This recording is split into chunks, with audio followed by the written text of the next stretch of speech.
கண்டதனை யானை முகத்தனை இந்தி நிலக்கரை போலும் ஈச்சனை நந்தி மகந்தனை ஞான கொடுந்தனை புத்தியில் வைத்தடி போற்றுகின்றேன் போற்றுகின்றேன். முன்னவனே யானை முகத்தவனே முக்தி நலம் சொன்னவனே தூய்மை சுகத்தவனே மன்னவனே சிற்பரனே ஐங்கரனே செஞ்சடையன் சேகரனே தற்பரனே நின்றால் சரண். நடையூரும் சொல்மடந்தை நல்குவதும் நம்மே இடையூறு நீங்குவதெல்லாம் புடையூரும் சேரி முக தானறிய சீருமுக தூர்மறு தானி முகத்தானே நினைத்தார்.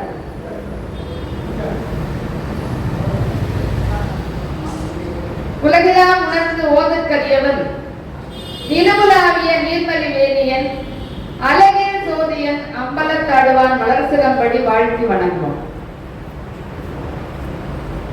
கல்லாரின் புடையமர்ந்து நான் மறை ஆரங்க முதற் கற்றதில் வல்லார்கள் நான்கருக்கும் வாக்கிறந்த புரணமாய் மறைக்கு அப்பாலாய் எல்லாமாய் அல்லதுமாய் இருந்ததனை இருந்தபடி இருந்து காட்டி சொல்லாமல் சொன்னவரை நினையாமல் நினைத்து பவத்துடக்கை வெல்வான். குலம் தரும் செல்வம் தந்திடும் அடியார் படுதுயர் யாவும் நிலம் தரச் செய்யும் நீல் விசும் வரணும் அருளோடு பெருநிலம் அளிக்கும் வளம் தரும் மற்றும் தந்திடும் பெற்றதாயினும் ஆயின செய்யும் நலம் தரும் சொல்லை நான் கண்டு கொண்டேன் நாராயணா என்னும் நாம். அகில உலகளுக்கெல்லாம் ஆதாரமாக விளங்கிக் கொண்டிருக்கக்கூடிய அம்மையப்பனுடைய திருவருளாலும் இங்கே வீட்டிலிருந்து அறிவாளித்துக் கொண்டிருக்கக்கூடிய அருள்மிகு மாரியம்மனுடைய திருவருளாலும் இந்த மிகச்சிறந்த ஆன்மீக வேள்வியை துவக்கி வைத்த மறைந்த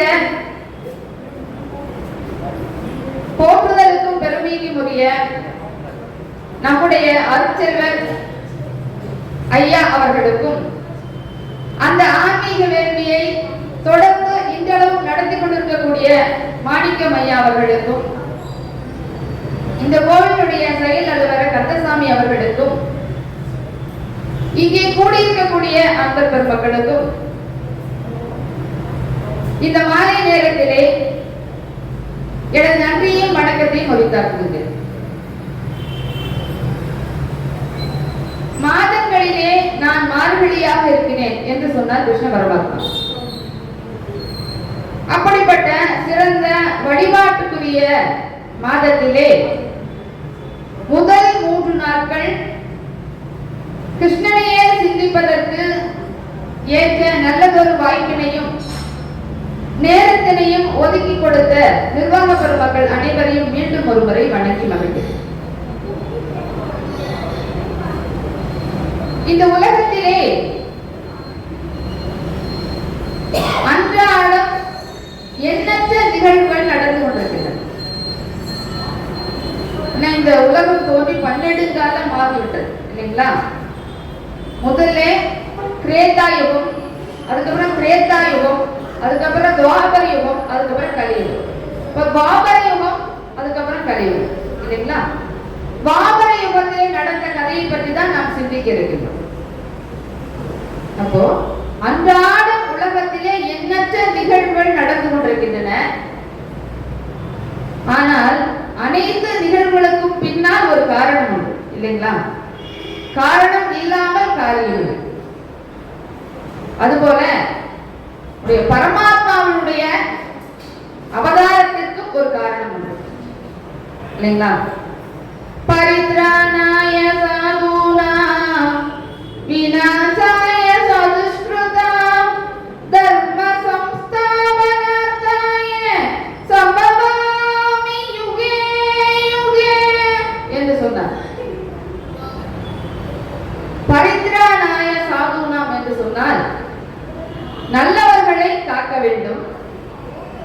விநாசாய சதுஷ்கிருதாம் என்று சொன்னால் தீயவர்களை அழிக்க வேண்டும். எப்பொழுதெல்லாம் இந்த பூவுலகத்திலே தர்மத்திற்கு பங்கம் ஏற்படுகிறதோ, எப்பொழுதெல்லாம் இந்த பூவுலகத்திலே அதர்மம் தலைவிரித்தாடுகின்றதோ, அப்பொழுதெல்லாம் தர்மத்தை காப்பதற்காக நான் அவதாரம் எடுப்பேன், யுகம் யுகமாக சொல்லி வைத்தார். அப்படி தர்மத்திற்கு பங்கம் ஏற்பட்ட பொழுது வாமன யுகத்திலே கிருஷ்ண பரமாத்மா அவதரித்த கதையை தான் இப்பொழுது நாம் பார்த்திருக்கேன்.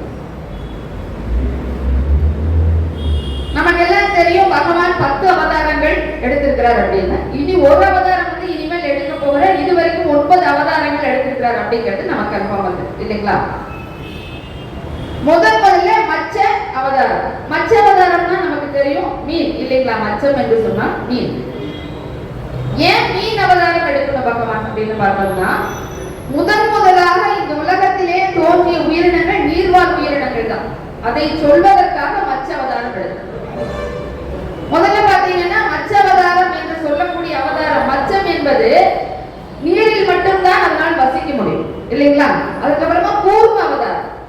கூர்ம அவதாரம் 2வது அவதாரம். கூர்மம் என்று சொன்னால் ஆமை என்று பொருள். ஆமை பாத்தீங்களா, நிலத்திலும் வாழும் நீரிலும் வாழும்.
முதல் அவதாரம் மச்ச அவதாரம். மச்சம் என்று சொன்னால் மீன். மீன் நீரில் மட்டும் வாழக்கூடிய தன்மை உடையது இல்லைங்களா? 2வது அவதாரம் என்று சொன்னால் கூர்ம அவதாரம். அப்ப அடுத்தது பாருங்க, கொஞ்சம் தேர்ச்சி பெற்ற அவதாரம். கூர்மம் வந்து ஆமை 2 இடங்களிலுமே வாழும். நீரிலும் வாழக்கூடியது, நிலத்திலும் வாழக்கூடியது ஆமை என்று சொல்லக்கூடிய கூர்மம் இல்லைங்களா? அடுத்ததாக சற்று தேர்ச்சி பெற்ற அவதாரம். 3வதாக பாருங்க வராக அவதாரம். வராகம் என்று சொன்னால் பன்றி இல்லைங்களா? பன்றி நிலத்திலே வாழக்கூடிய உயிரினம் இல்லைங்களா? அப்ப 3வது அவதாரம் வராக அவதாரம். 4வது அவதாரம் பாருங்க நரசிம்ம அவதாரம்.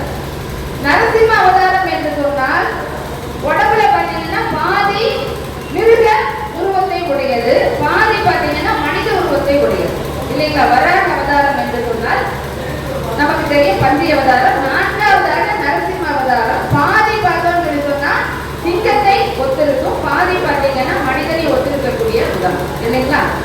அதற்கப்புறம் பாத்தீங்கன்னா வாமன அவதாரம். வாமனம் என்று சொன்னால் குள்ளமான ஒரு மனிதர். அதுக்கப்புறம் பாருங்க, அதை விட கொஞ்சம் சற்று தேர்ச்சி பெற்ற ஒரு அவதாரம் வாமன அவதாரம். அதாவது படிப்படியாக இந்த உலகத்திலே உயிர்கள் தோன்றிய விதத்தை எடுத்து கூறுவதாக இருக்கிறது பகவானுடைய அவதாரம், வாமன அவதாரம். அதுக்கப்புறம் பாத்தீங்கன்னா ஆறாவதாக பரசுராம அவதாரம். பரசுராம அவதாரம் அப்படின்னு பார்த்தோம்னா மனிதனுடைய உடம்பு வளர்ச்சி பெற்ற உடம்பு, ஆனால் ஞானம் வேணும் இல்லையா, இல்லைங்களா? அறிவு எப்படி இருக்கணும்? உடல் மட்டும் வளர்ச்சி அடைந்தால் பத்தாது, உள்ளமும் வளர்ச்சி அடைய வேண்டும், அதுதானே அறிவு. பரசுராம அவதாரம் என்று சொல்லக்கூடியது பாத்தீங்கன்னா காட்டிலே வாழக்கூடிய ஒரு மனிதனுடைய அவதாரம். அவர் தேர்ச்சி பெற்றதான், முடிவதான், இல்லைன்னு சொல்ல. ஆனால் நம்முடைய உலகத்திற்கு வர வேண்டிய அடுத்த அவதாரம் தான் நம்முடைய உலகத்துக்கு வர வேண்டிய அவதாரம் பரசுராம அவதாரம். அதுக்கப்புறம் பாத்தீங்கன்னா ராம அவதாரம். முழுமை பெற்ற பண்பட்ட ஒரு மனிதனுடைய போக்கை காட்டுவது ராமனுடைய அவதாரம், இல்லைங்களா? அதற்கப்புறம் பாத்தீங்கன்னா பலராம அவதாரம், கிருஷ்ண அவதாரம் ரெண்டும் ஒரே நேரத்திலே நடந்திருக்கக்கூடிய அவதாரம். அப்போ ஒவ்வொரு உயிரினமும் இந்த உலகத்திலே தோன்றி எப்படியெல்லாம் படிப்படியாக வளர்ச்சி அடைந்துள்ளது என்பதை காட்டுவதாக இருக்கின்றது பகவானுடைய அவதாரம். இப்போ 9வது அவதாரம் கிருஷ்ண அவதாரம். இது எப்ப நடந்திருக்குன்னு பாத்தீங்கன்னா துவாபர யுகத்திலே கிருஷ்ண அவதாரம் நடைபெற்றது.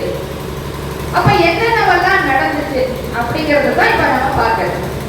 அப்போ முதல் நாள் பாத்தீங்கன்னா கிருஷ்ண லீலையை நாம் பார்க்க இருக்கின்றோம். 2வது நாள் பார்த்தோம்னா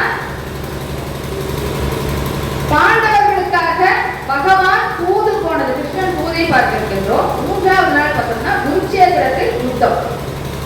யுத்தத்துல பகவான் என்ன பண்ணியிருக்காரு அப்படிங்கறத 3 விதமாக பிரித்து 3 நாட்கள் நாம் சிந்திக்கிறது.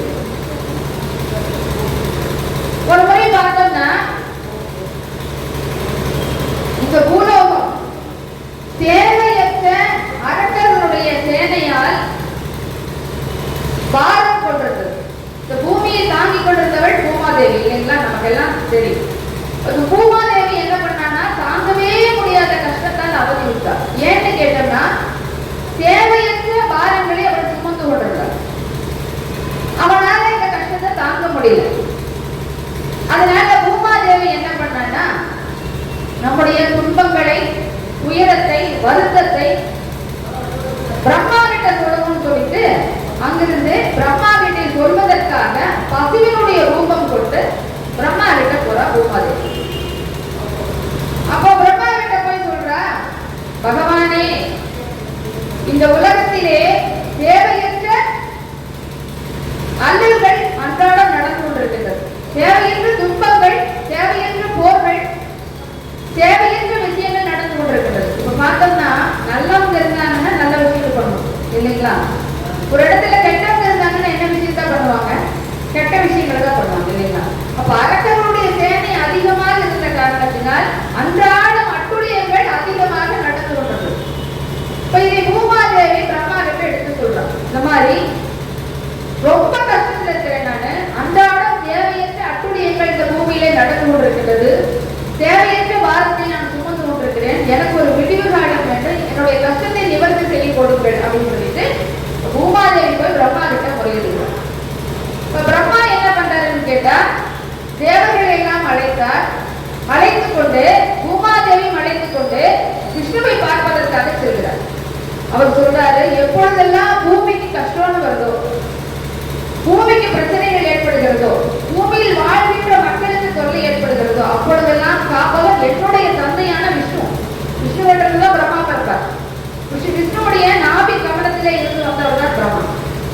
அப்போ என்னுடைய தந்தை தான் இந்த உலகத்தை காப்பாற்றக்கூடியவர், அதனால அவர்கிட்ட போடான்னு சொல்லிட்டு என்ன பண்றாருன்னா இப்ப பூமாதேவியையும் மற்ற தேவர்களையும் அழைத்துக் கொண்டு பிரம்மா என்ன பண்றாரு, விஷ்ணுவை பார்ப்பதற்காக செல்கிறார்.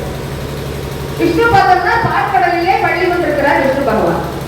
அப்போ இந்த பக்கமாக நின்று கொண்டு, அப்போ உடனடியாக விஷ்ணுவை பார்ப்பதற்கு நாம் உள்ள போக முடியாது, அவர்கிட்ட இருந்து அனுமதி பெற வேண்டும், இல்லைங்களா?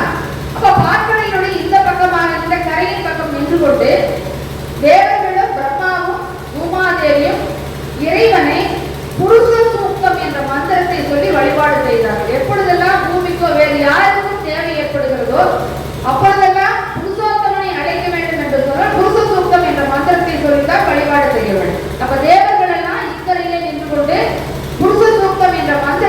சொல்லி வழிபாடு செய்தார். அப்போ நெடுங்காலம் ஆயிற்று, பகவானிடமிருந்து எந்த ஒரு செய்தியும் கிடைக்கப்படவில்லை. இப்போ தேவர்கள் எல்லாம் வருத்தப்பட்டார்கள், பூமாதேவி ரொம்ப வருத்தப்பட்டார். இப்போ பிரம்மா என்ன பண்றாருன்னா எதுவும் சொல்லாம அங்கேயே உட்கார்ந்து தியானத்தில் அமர்ந்து விடுகிறார். அப்பொழுது அவருக்கு ஒரு செய்தி இதயத்தின் வழியாக விஷ்ணுவிடமிருந்து பெறப்படுகிறது. என்னன்னு பார்த்தோம்னா, இன்னும் நீங்க யாரும் கவலைப்பட வேண்டாம், இன்னும் கொஞ்ச நாள்ல நான் இந்த பூலோகத்திலே கிருஷ்ணனாக அவதாரம் செய்ய இருக்கின்றேன். இங்கே இருக்கக்கூடிய தேவர்கள் எனக்கு முன்பாக அங்கே போய் பிறக்கும்படி நீர் செய்ய கடவுது அப்படின்னு சொல்லி பிரம்மாவுக்கு ஒரு செய்தி இதயத்தின் வழியாக பெறப்படுகிறது. பிரம்மா இந்த செய்தி தேவர்களுக்கு எல்லாம் தெரியப்படுத்துகிறார். தெரியப்படுத்திட்டு பகவானிடமிருந்து செய்தி வந்துருச்சு, இனிமேல் நம்ம இங்க இருக்க வேண்டிய அவசியம் இல்லை, அவர்களுடைய பணிக்கு செல்லலாம், கூடிய விரைவில் வந்து கிருஷ்ண அவதாரம் பகவான் எடுப்பார்னு சொல்லிட்டு எல்லாத்தையும் அனுப்பி விட்டுட்டு அவங்களுடைய வேலைகளை பார்ப்பதற்காக சென்று விடுகிறார். இப்ப அவங்க இடத்துக்கு வந்தாச்சு. கொஞ்ச காலம் கடந்தது. இப்ப பூமியில பார்த்தோம்னா சூரசேனா அப்படிங்கிற ஒரு பகுதி இருக்குது. அந்த சூரசேனா என்ற பகுதியை சூரசேனன் என்ற மன்னன் ஆண்டு கொண்டு வந்தார். சூரசேனன் அப்படிங்கிற மன்னன் ஆட்சி செய்து கொண்டிருந்தார். அவருடைய மகன் தான் வசுதேவர். சரிங்களா? இப்ப தேவகர் அப்படின்னு ஒரு அரசர் இருக்கிறாரு. அவர் பிற்காலத்திலே மன்னனாக அவதாரம் எடுக்கிறார். மன்னனுக்கு பிறந்தவர் தான் தேவகி என்ற பெண். அப்ப இந்த வசுதேவருக்கும் தேவகிக்கும் திருமணம் நடக்கிறது. இந்த கம்சன் அப்படிங்கிறவர் பார்த்தா தேவகியினுடைய அண்ணன், அதாவது ஒன்றுவிட்ட அண்ணன் தான், உடன் பிறந்த அண்ணன் கிடையாது. உக்கிரசேனனுடைய மகன் கம்சன். இப்ப என்னன்னு பார்த்தோம்னா, தன்னுடைய தந்தையான தேவகிக்கு வசுதேவரை திருமணம் செய்து வைத்து கம்சன் அவரை கொண்டுட்டு போய் வீட்டுல விடுவதற்காக புறப்பட்டு போறான். அன்றைக்கெல்லாம் ஒரு வழக்கம் இருந்துச்சு. என்னன்னு பார்த்தோம்னா, கல்யாணம் பண்ணினாங்கன்னு சொல்லி சொன்னா பொண்ணையும் மாப்பிள்ளையும் உடன் பிறந்த சகோதரன் தான் வீட்டுக்கு கொண்டு போய் விட்டுட்டு வருவோம். ஏன்னு கேட்டோம்னா, இத்தனை நாள் குடும்பத்திலேயே வளர்ந்த பெண் இல்லைங்களா, அம்மா அப்பா கிட்ட உடன் பிறந்தவங்க கிட்ட அக்கா தங்கச்சிகளோட வளர்ந்த பெண்ணு திடீர்னு அடுத்த வீட்டுக்கு போறாங்க. அடுத்த வீட்டுக்கு போகும் பொழுது உடனடியாக எல்லாத்தையும் பிரிஞ்சு போய் அங்க இருக்கிறது கஷ்டமா இருக்கும் இல்லையா, அதனால உடன் பிறந்த சகோதரன் யாராவது இருந்தாங்கன்னா அவங்க கூட்டிட்டு போய் வேணுங்கிற சீர்திருத்தத்தை எல்லாம் கொண்டு போய் 2-3 நாள் அங்க தங்கி இருந்து விட்டுட்டு வருவது வழக்கமாக இருந்தது அந்த காலத்துல.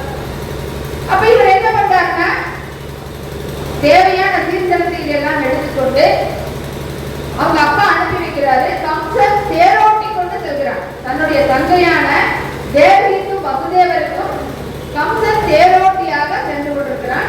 பின்னாடி சீர்வரிசையெல்லாம் அவங்க அப்பா அனுப்பிட்டு இருக்காரு. போயிட்டு இருக்காங்க. போயிட்டு இருக்கும் போது வானத்திலே இருந்து ஒரு அசரீதி கேட்கிறது.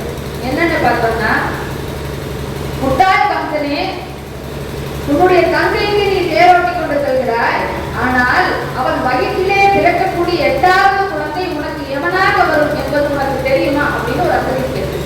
அதாவது என்ன சொல்லுன்னா, முட்டாள் கம்சா, உன்னுடைய தந்தைக்கு நீ தேரோட்டி கொண்டு செல்கிறாய், அவருடைய வயிற்றிலே பிறக்கக்கூடிய 8வது குழந்தை உனக்கு எவனாக வரக்கூடும் என்று உனக்கு தெரியுமா என்று அசரீதி கேட்கிறது. இதை கேட்ட உடனே கம்சனுக்கு கை காலம் நடுங்கிடுச்சு. அரண்டு போயிட்டான். அரண்டு போன கம்சன் என்ன பண்ணா, உடனடியாக வாளை எடுத்து தேவகி வெட்ட போகிறார். வெட்ட போனது வசுதேவருக்கு என்ன பண்ணுறதே புரியல. ரொம்ப சந்தோஷமா என்ன பண்ணான்னா, தன்னுடைய தங்கையை வழி அனுப்புவதற்காக ரொம்ப சந்தோஷமா கம்சன் கூட வந்துட்டுனா, திடீர்னு இப்படி ஒரு கிளைமேக்ஸ் நம்ம கதையில வரமா நடக்குன்னு தெரியுமா. வசுதேவர் ரொம்ப பயந்துட்டார். இவனை என்ன சொல்லி சமாதானப்படுத்துறது, தன்னுடைய மனைவியை காப்பாற்றுவது வசுதேவர் யோசிக்கிறார். யோசிச்சு சொல்றாரு, கம்சனே, நீ போஜ வம்சத்திலேயே மிகவும் பிரசித்தி பெற்ற புகழ் பெற்ற அரசர், மிகவும் பலசாலி, சக்தி வாய்ந்தவர். உனக்கு போயும் இதுவரையே பிறக்காத ஒரு குழந்தை, இனிமேல் பிறக்க போற ஒரு சின்ன குழந்தை போய் உனக்கு எவனாக வருவதற்கு சாத்தியக்கூறு இருக்கிறதா? அப்படியே இருந்தாலும் இப்ப வந்து தந்தைக்கு இப்பதான் கல்யாணம் ஆயிருக்கு. அது எப்ப பிறக்கும்னே தெரியல. அது குழந்தை பிறக்குமா பிறக்காதான்னு தெரியல. இந்த மாதிரி சூழ்நிலையில் இருக்கும் போது நீ எதுக்காக உன்னுடைய தங்கையை கொள்வதற்கு முனைகிறார்? இப்ப இதுவரைக்கும் நீ ஒரு புகழ்பெற்ற அரசுங்கிற பெயரை நீ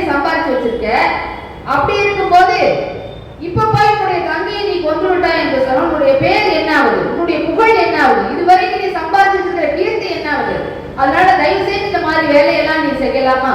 அதுவும் இல்லாம எப்பொழுதெல்லாம் வருமா, அதாவது ஒரு மனிதன் இந்த உலகத்திலே பிறக்கிறானோ அவனுக்கு பிறப்பு எப்பொழுதெல்லாம் வருகிறதோ இறப்புங்கிறது நிர்ணயிக்கப்பட்ட ஒன்று. என்னைக்கு இறந்து போகணும்னு தெரியாது இல்லைங்களா? அப்படி இருக்கும் பொழுது அன்றாடம் நம்ம ஒரு நாளை கடந்துட்டோம்னு சொல்லி சொன்னா ஒரு நாள் இறந்து போயிடுச்சுன்னு தானே அர்த்தம். உன்னுடைய வாழ்க்கையில நீ 25 வருஷம் அடுத்த 25 வருஷம் நீ கடந்து போயிடுச்சு இறந்து போயிடுச்சுன்னு தானே அர்த்தம். அப்படி இருக்கும் பொழுது உன்னுடைய தங்கையின் வயிற்றிலே பிறக்கக்கூடிய ஒரு குழந்தை உன்னை கொல்ல போகுதுன்னு நினைச்சிட்டு நீயா ஒரு முடிவு பண்ண தங்கச்சி கொண்டது எவ்வளவு பெரிய தவறான செயலாக இருக்கும் அப்படின்னு வசுதேவர் கேட்கிறார். இப்ப நாமளும் இதை யோசிச்சு பார்க்கணும். என்னன்னா வசுதேவர் சொல்கிறார், அன்றாடம் ஒரு நாள் இறந்து போயிடுச்சுங்கும் போது ஒரு நாள் போயிடுச்சுன்னா ஒரு நாள் இறந்து போயிடுச்சுன்னு அர்த்தம் சொல்றாரு இல்லையா? நம்ம வாழ்க்கையில நம்ம என்ன பண்றோம்?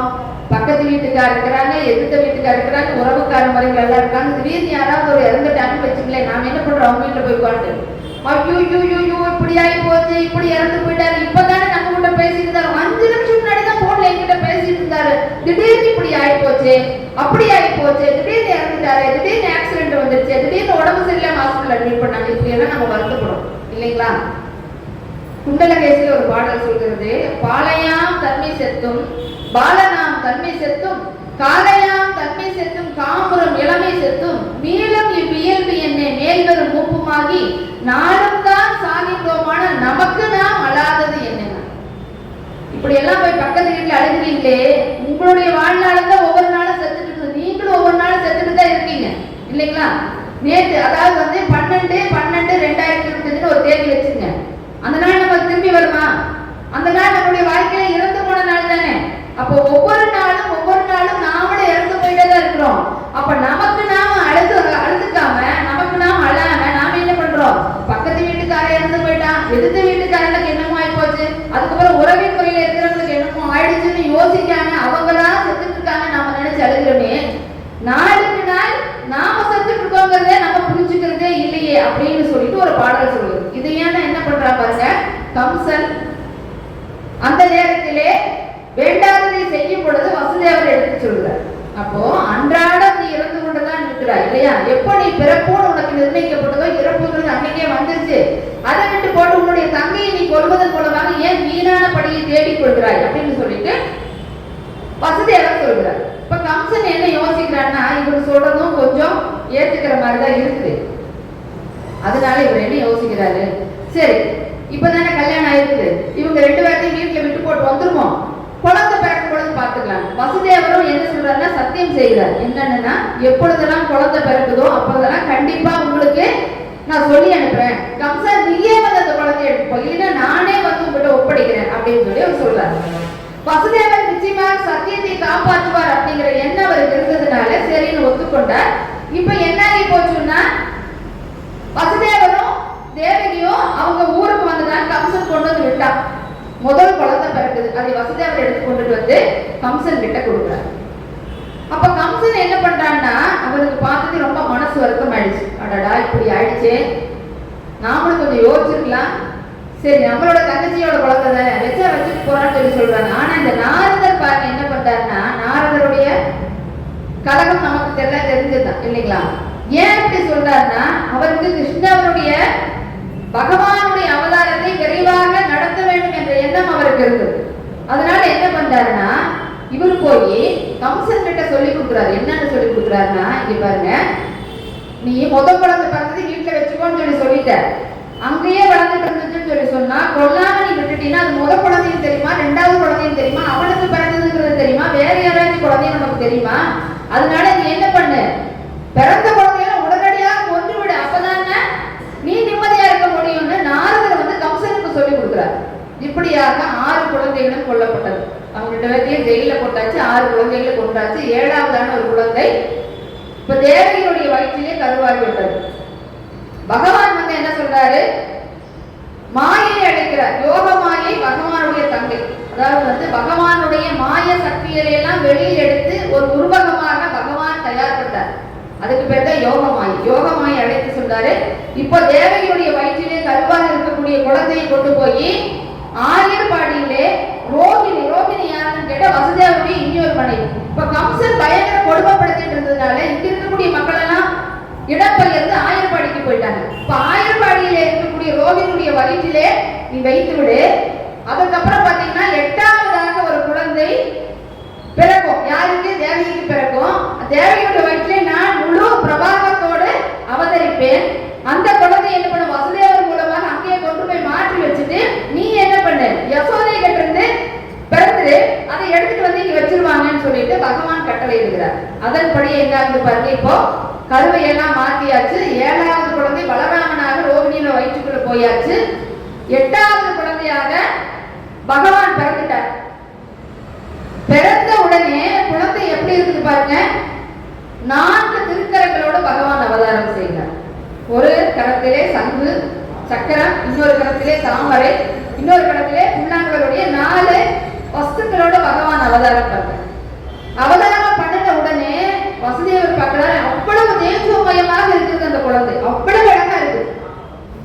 பிறந்த உடனேயே குழந்தை பேச தொடங்குகிறது. என்னன்னு சொல்லுதுன்னா, அப்பா நான் பகவான் கிருஷ்ணன் அவதாரம் செய்திருக்கின்றேன், என்னை கொண்டு போய் ஆயர்பாடியில யசோதைக்கு ஒரு குழந்தை பிறந்திருக்கும், அங்க கொண்டு போய் வச்சுட்டு அந்த குழந்தைய எடுத்து கொண்டு வந்து இங்க வச்சிருக்கேன்னு சொல்லி. அப்போ இவருக்கு தெரிஞ்சிருச்சு பகவான் அவதாரம் பண்ணிட்டார், நம்ம கூட இந்த குழந்தை பேசுதே, ரொம்ப சந்தோஷப்பட்டு அந்த குழந்தை 2 கரங்களாலும் எடுக்கிறாங்க.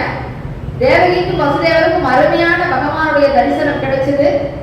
இப்ப என்னாச்சு பாருங்க, அந்த குழந்தையை எடுத்துட்டு இவர் புறப்படுறார், வசுதேவர் புறப்படுறார். அப்போ இவர் எடுக்கணும்னு நினைக்கும் போது கையில் இருக்கக்கூடிய விலங்குகள் எல்லாம் கழண்டு போச்சு. கொஞ்சம் வெளியில வர்றாரு. வெளியில வந்ததையும் ஒரு பெட்டியில குழந்தை வச்சு வெளியில வந்ததையும் மழை சோன்னு கொட்டுது. இப்போ ஆதிசேஷன் 5 தலை நாகம் வந்து குடை பிடிக்கிறது. அப்படியே எடுத்துட்டு கொஞ்சம் தூரம் வர்றாரு. கொஞ்சம் தூரம் வரும் பொழுது பாத்தீங்கன்னா சைடுல யமுனை நதி குறுக்கிடுகிறது. அப்போ என்ன பண்றதுன்னு அவர் யோசிக்கிறதுக்கு முன்னாடி யமுனை நதி பிரிந்து வழிவிடுகிறது. பிரிந்து வழிவிட்டதை எடுத்துக்கொண்டு போகிறார். அங்க மாயை வந்து பிறந்த காரணத்தினால அவர்கள் எல்லாம் மயக்கத்தில் இருக்கிறார்கள். இப்ப இந்த குழந்தையை கொண்டு போய் அங்க வச்சாச்சு. மாயை எடுத்துக்கொண்டு வந்துட்டார். வந்து இங்க வந்து வச்சாச்சு. அதுக்கப்புறம் தான் குழந்தையை அழுகிற சத்தம் கேட்டது. கம்சன் வருகிறான், மாயை எடுத்து கொல்ல போகிறான். அவன் வழக்கமா என்ன பண்ணுவான்னா குழந்தை எடுத்து செவுத்துல அடிச்சு கொள்ளுவான். கம்சன் செவுத்துல அடிக்க கூடாது. இந்த மாயை பேரும் தாங்கி மேல நின்று சொல்லுது, அடே கம்சா, என்ன கொள்றதுக்கு உன்னால ஆகாது, உன்னை கொள்வதற்கு என் அண்ணன் அவதரித்து விட்டார், அவன் ஆயர்பாடியிலே வளர்ந்து வருகிறான் அப்படின்னு சொல்லிட்டு அந்த மாயை மறைஞ்சு போயிடுச்சு. இப்ப ரொம்ப பயந்துட்டான் கம்சன். ஐயோ, ஒரு குழந்தை ஆயர்பாடியில வளர்ந்துட்டு வருதாமே, இந்த மாயை வேற சொல்லிட்டு போது, என்ன பண்ணிருக்கிறது அப்படின்னு யோசிச்சுக்கிறான். சரி, அரண்களை அனுப்பி அந்த குழந்தையை கொள்வோம் அப்படின்னு நினைச்சிட்டு ஒருத்தர் பின்னாடி ஒருத்தர் அரண்களை அனுப்ப ஆரம்பிக்கிறான். இப்ப அங்க ஆயர்பாடியில் என்ன நடக்குதுன்னு பாருங்க. இது வந்து இங்க நடக்குது, மதுராவிலே இது நடந்து கொண்டிருக்கு. ஆயர்பாடியில பகவான் அவதாரம் பண்ணி இப்போ 1 மாசத்துக்கு பக்கம் ஆயிடுச்சு. பகவான் அவ்வளவு அழகா இருக்கிறார். அவருடைய கண்கள் எப்படி இருக்குதுன்னு பாத்தீங்கன்னா சிவந்த தாமரை மலர் போல இருக்கிறார். முகம் அவ்வளவு வட்டமாக அழகா இருக்கிறார். கால்கள் 2 பிஞ்சு கால்கள் அவ்வளவு அழகா இருக்கு. இப்ப கால்கள் என்ன போட்டிருக்காரு? வெட்டி போட்டிருக்காரு, சதங்கா போட்டிருக்காரு, அப்புறம் சின்ன சதங்கை போட்டிருக்காரு, கால்ல தண்டை போட்டிருக்காரு. இதெல்லாம் அவ்வளவு அழகா இருக்கு பகவானுக்கு. அப்ப எங்க போனாலும் ஜல்ஜல் ஜல்ஜல் நடந்து போயிட்டே இருப்பாங்க. இடுப்புல ஒரு அரணா வேற கட்டி விட்டுருக்காங்க. ஏன்னா இவர் எங்கெல்லாம் போறாரு கண்டுபிடிக்கிறது இல்லையா, அதுதான் சிசிடிவி கேமரா முனையெல்லாம் அப்படி. இப்ப அவ்வளவு அழகா இருக்கிறதுனால இந்த ஆயர்பாடியில் இருக்கக்கூடிய பெண்கள் எல்லாம் கொஞ்ச நேரம் ஆச்சும் கண்ணன் கிட்ட வந்து விளையாடணும்னு ரொம்ப ஆசைப்படுவாங்க. ஆனா சும்மா வந்து விளையாண்டா கேட்பா இல்லையா? அவள் தான் ஆயர்பாடியில மன்னனுடைய வம்சத்தில் இருப்பவள் யசோதை நந்தகோபுரம் இல்லைங்களா? சும்மா வந்து மன்னனுடைய குழந்தை போய் எல்லாரும் எடுத்து விளையாட முடியுமா? அதனால இவங்க எல்லாம் என்ன பண்ணுவாங்க, கோபியர்கள் எல்லாம் கொஞ்சம் வெண்ணெய் எடுத்துட்டு வருவாங்க. எடுத்துட்டு வந்து ஊட்டி ஊட்டி விட்டுட்டு விளையாடுவாங்க. கொஞ்சம் பெருசாயிட்டாங்க, கண்ணன் குழந்தைகளோட விளையாட போயாச்சு, வெண்ணெய் சாப்பிடறதுக்கு வரதே இல்லை. அந்த கோபியர்கள் எல்லாம் கொண்டு வந்து வெண்ணெயை கொஞ்ச நேரம் வச்சுட்டு இருந்து அந்த வெண்ணெய் நெய்யாகி உருகி போகிற அளவு வச்சுட்டு இருப்பாங்களாம். அதுக்கப்புறம் என்ன ஆயிடுமா, வச்சுட்டு இருந்து காணான்னு சொல்லிட்டு திருப்பி வீட்டுக்கு போயிடுவாங்க. 4 நாள் வெண்ணெய் வரது குறைஞ்சு போச்சு. அப்ப இப்ப 2 பேரும் கிருஷ்ணன் பலராமனும் பேசிக்கிறாங்க. அண்ணா, என்ன இப்பெல்லாம் யாருமே நமக்கு வெண்ணெய் கொண்டு வந்து தரது இல்லையே அப்படின்னு. பலராமன் சொல்றாரு, கொண்டு வந்து தராட்டி என்னப்பா, எல்லாமே நம்ம வீடு தானே, போய் வெண்ணெய் திருடி சாப்பிட்டா கிடக்குது, எடுத்து சாப்பிட்டா கிடக்குது, நமக்கு என்ன குறை வந்துருச்சு, வாங்க 2 பேரும் போலான்னு பலராமன கிருஷ்ணனும் போறாங்க வெண்ணெய் சாப்பிட. வீடு வீடா போய் வெண்ணெய் திருடி சாப்பிட வேண்டியது. பால், தயிர், மோர்,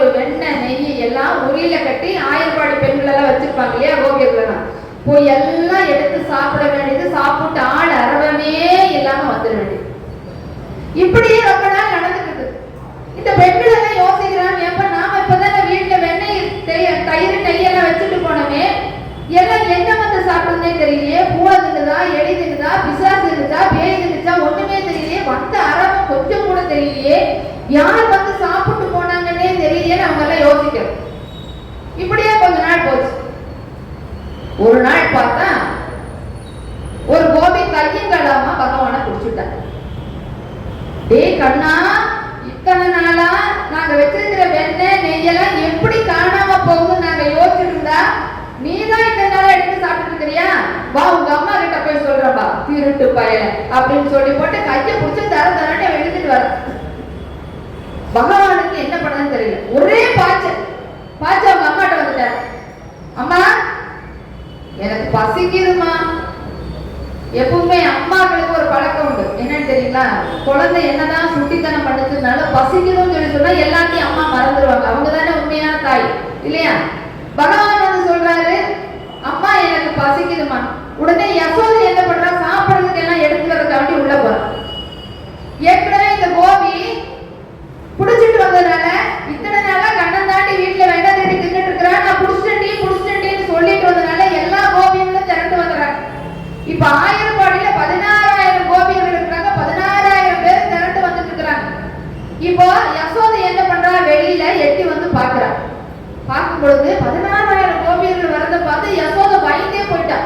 என்னடா நம்ம நாட்டுல பெரிய கலவரம் வந்துருச்சா, இத்தனை பேர் சேர்ந்து வந்துட்டு இருக்கிறாங்களே, அது இந்த காலமா தக்க கலவரம் வந்துன்னு சொல்லலாம். அந்த காலத்துல அதுவும் இல்லையே, எதுக்காக இத்தனை கோபியர்கள் வீட்டுக்கு வர்றாங்கன்னு யோசிச்சு வெளியில வந்தா, அப்போ ஒரு அம்மா சொல்றாங்க, ஒரு கோபி சொல்றாங்க, யசோதம்மா உங்களுக்கு தெரியுமா, இத்தனை நாளா எங்க வீட்டுல வெண்ணெய் நெய் பால் மோர் எல்லாம் காணாம போயிட்டு இருந்தது. நாங்க பூனை தின்னுச்சோ எலி தின்னுச்சோ யார் வந்து தின்னாங்கன்னு தெரியாம இருக்கும் பொழுது இந்த கண்ணா பையனா இத்தனை நாளா வெண்ணெயை திருடி எங்க வீட்டுல இருந்து சாப்பிட்டு இருந்திருக்காமா. உங்களுக்கு தெரியுமா, இவன் தாமா வெண்ணெய் திருடி சாப்பிட்டு இருக்கிறேன், நான் பார்த்தம்மா அப்படின்னு. யசோதைக்கு பயங்கர கோபம் வந்து பொட்டுன்னு ஒரு அடி போட்டான் கண்ண மேல. கண்ணை என்ன பண்றாருன்னா, அம்மா என்ன நீ அடிமா, நல்லா அடிமா, கைய காலத்துல ஓடிமா. ஆனா என்ன நடந்துச்சு நீ கேட்டியாமா, இத்தனை கோபியர்கள் வந்திருக்காங்க, 16,000 பேர் வந்திருக்காங்க, இத்தனை பேர் வீட்லயுமா நான் என்ன திருடி சாப்பிட்டேன்.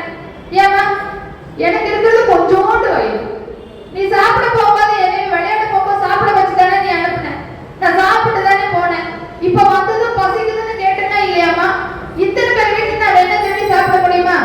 அப்படியே சாப்பிட்டாலும் யாருமா என்ன பார்த்தது, நான் தான் வெண்ணெய் திருடி சாப்பிட்டதுக்கு என்னமா ஆதாரம் இருக்கு அப்படின்னு கேட்கிறாங்க.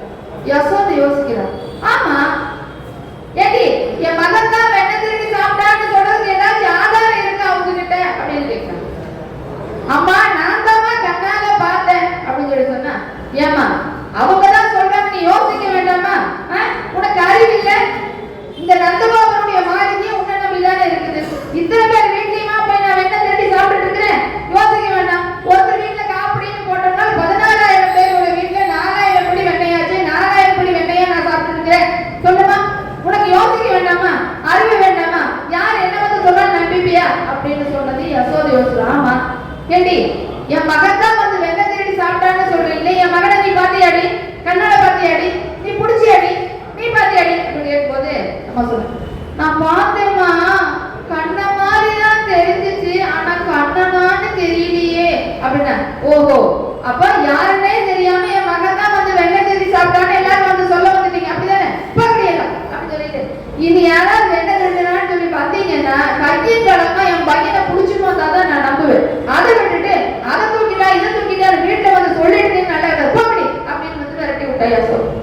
சரிட்டு எல்லாரும் வந்துட்டாங்க. வந்துட்டு ஒரு இளம் கோபி ஒன்று சொல்றான், நான் மட்டும் குடிக்கலன்னு வச்சுக்க என் பேரை மாத்தி வைங்க. நாங்களாம் சொல்லுவோம் இல்லையா, ஏதோ ஒன்று சேலஞ்ச் பண்ணிட்டு நான் மட்டும் பண்ணலன்னு வச்சுங்க என் பேரை மாத்தி வச்சுங்க.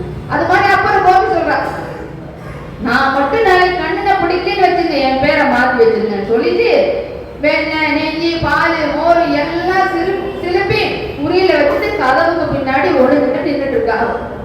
அப்போ கண்ணன் என்ன பண்றாரு, கரெக்டா அவங்க வீட்டுக்கே திருடுறதுக்கு போறாரு. இதுல இருந்து நம்ம ஒரு விஷயத்தை புரிஞ்சுக்கணும். என்னன்னா, யாரெல்லாம் பகவானை பிடிக்க வேண்டும் என்ற எண்ணத்தோடு ஆர்வத்தோடு இருக்கிறார்களோ அவர்களுக்கெல்லாம் பகவான் அகப்படுவான். அப்போ இவன் ஆர்வத்தோடு எப்படியாவது பகவானை பிடிக்கணும், கிருஷ்ணனை பிடிக்கணும்னு கதவுக்கு பின்னாடி ஒளிஞ்சிட்டு இருந்ததுனால பகவான் என்ன பண்றாரு, அவங்க வீட்டுக்கே வெண்ணெய் திட்டுறதுக்கு போறாரு. போயிட்டு கரெக்டா வெண்ணெய் திட்டுறதுக்காக வேண்டி மேல் சட்டியில கை வைக்கிறாரு. டப்புன்னு வந்து பிடிச்சிட்டான். பிடிச்சிட்டு, டே கண்ணா, புடிச்சிட்ட பாத்தியா உன்னை, இன்னைக்கு வாடா உங்க அம்மா கிட்ட கூட்டு கொண்டு போய் பார்த்து உன்னை என்ன பண்றேன்னு பாரு. என்ன சொன்னேன், இத்தனை பேர் வீட்டையும் நான் வெண்ணெய் திருடி நீங்களே எல்லாம் இவங்க திருட்டு என் மேல வந்து பழி போடுறான்னு வந்து சொன்னீங்கன்னா இருட்டா உன்னை பேசுகிறேன். வாடா இன்னைக்கு உங்க அம்மா கிட்ட கொண்டு போய் கொடுத்து எல்லாம் உரத்தை கட்ட வச்சு உன்னை நல்லா அட்டி வாங்க வைக்கிற, வாடா தோலை வரைக்கும் வைக்கிற மாதிரி சொல்லி தரன்னு எடுத்துட்டு வர ஒரு கோபி. கொஞ்சம் தூரம் போறாப்பா. சின்னம்மா, ஏடா என்னம்மா, எங்க அம்மா இருக்கா பாரு, ரொம்ப கோபக்காரு. நீ மட்டும் கொண்டு போய் விட்டே தெரிஞ்சுக்குவேன், எங்க அம்மா என்ன உரல்ல கட்டி வச்சு அட்டி அட்டி நினைச்சுப்பா. அதனால நீ என்ன பண்ணுமா, நீ எப்ப நீ எங்க கூப்பிட்டாலும் உனக்கு துணைக்கு நான் வரேன். புள்ளாவோட வாட்சி காட்ட சொன்னா நீ எங்க சொன்னீங்கனாலும் எப்ப சொன்னாலும் வந்து வாட்சி காட்டு.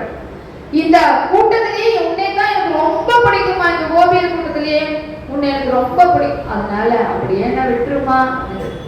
ஏண்டா போனா போதும் நான் கூட நினைச்சேன். ஆனா நீ என்ன சொன்ன, மாமியாருக்கு தெரியாம புருஷனுக்கு தெரியாம இதுக்கெல்லாம் வெண்ணெய் திருடி தின்னு போட்டு என் மேல வந்து பழி சொல்றான்னு நீங்க சொன்னீங்க இல்லையா, இருடா வாடு அப்படின்னு மறுபடியும் வச்சுட்டு போற. இன்னும் கொஞ்சம் தூரம் போயிடுச்சு. அதுக்கப்புறம் பகவான் கேட்கிறாரு, சின்னம்மா அது என்னம்மா உன் கண்டத்துல கறி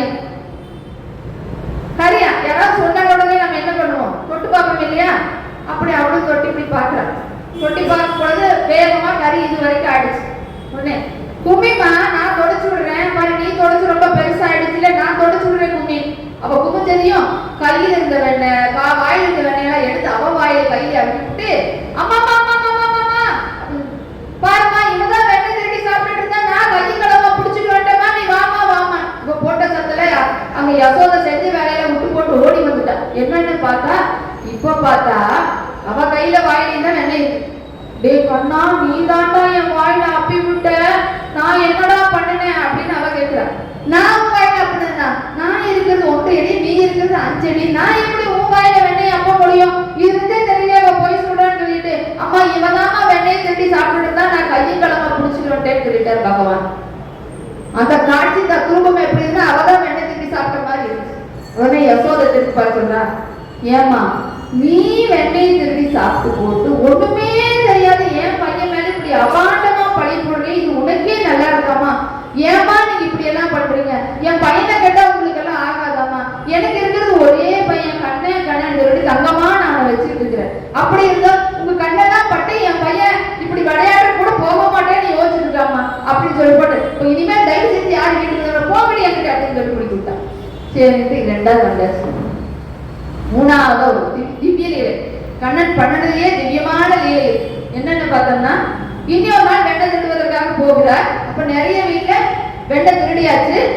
ஒவ்வொருத்தர் வீட்லயும் இருக்கிற கோபியர்கள் என்ன பண்ணிருக்காங்கன்னா, எப்படியாவது இன்னைக்கு கண்ணன் வந்தான்னா எல்லாம் அலர்ட்டா இருக்கணும் அப்படிங்கிற போலீஸ் மாதிரி எல்லாம் அலர்ட்டா இருக்கிறாங்க. எல்லாம் ரெடி பண்ணி வச்சுட்டு இன்னைக்கு நம்ம எல்லாரும் அலர்ட்டா இருக்கிறோம். கூட்டம் போட்டு எல்லாம் பேசிட்டாங்க, அலர்ட்டா இருக்கிறோம், கண்ணன் வந்தா கையும் களமா பிடிக்கிறோம், வீட்டுல எவிடன்ஸோட அவங்க அம்மா கிட்ட கொண்டு போய் ப்ரூவ் பண்றா, ஆஜர்படுற கோர்ட்ல கொண்டு போய் காமிக்கிற மாதிரி எல்லாத்தையும் காமிக்கிறோம். உடனே யசோதை என்னன்னு கேட்கிறோம். எல்லாம் முடிவு பண்ணி கூட்டம் போட்டு எல்லாம் டிஸ்கஸ் பண்ணி எல்லாம் முடிவு பண்ணி அவங்க வீட்டுல எல்லாம் அலர்ட்டா இருக்காங்க. வெண்ணெய், தயிர், பால், மோர் எல்லாம் சட்டியா வச்சுட்டு ரெடியா இருக்காங்க. எல்லாத்து வீட்டுக்கும் கண்ணன் போறாரு. 16,000 ரூபாய் எடுத்து எல்லாத்து வீட்டுக்கும் கண்ணன் போறாரு. எல்லா கோபியர்களும் கண்ணனை புடிச்சுட்டாங்க. புடிச்சுட்டு வெளியில வர்றாங்க தெருவு. அப்போ ஒரு கோபியர் கையில இருக்கிற கண்ணன் வந்து அடுத்த கோபியைக்கு தெரியலையா. அப்போ எல்லாரும் கையை இப்படி புடிச்சுட்டே வர்றாங்க. ஒரு கோபி நினைக்கிறான், நம்ம கையில தானே கண்ணன் இருக்கான், இவன் எதுக்கு கையை இப்படி நீட்டிட்டு வர்றான்னு அவன் நினைச்சிட்டு இருக்கான். அவன் நினைக்கிறானா நம்ம கையில தானே கண்ணன் இருக்கான், இவன் எதுக்கு கையை இப்படி நீட்டிட்டு வர்றான்னு அவன் நினைக்கிறான். இப்ப 16,000 கோபியர்கள் என்ன பண்ணிருக்காங்கன்னு சொன்னா 16,000 பேர் கையை இப்படியே வச்சுட்டு வர்றாங்க. யசோதை எட்டி பாக்குறாளாம். என்னன்னு பார்த்தா யசோதைக்கு சமயத்துல சுளுக்கு எடுக்கிற வேலை நல்லா தெரியும். அப்பப்போ சுளுக்கு எடுக்கிறதுக்கு எல்லாரும் வருவாங்க. என்னடா இது 16,000 கோபியருக்கு ஒரே நாள்ல சுளுக்கு வந்துருச்சோ? ஏன்னா யாருக்கு இருக்கிற கண்ணனும் யசோதைக்கு தெரியல. எல்லாரும் கையை இப்படி நீட்டிட்டு வந்து மட்டும்தான் தெரியும். அது 16,000 கோபி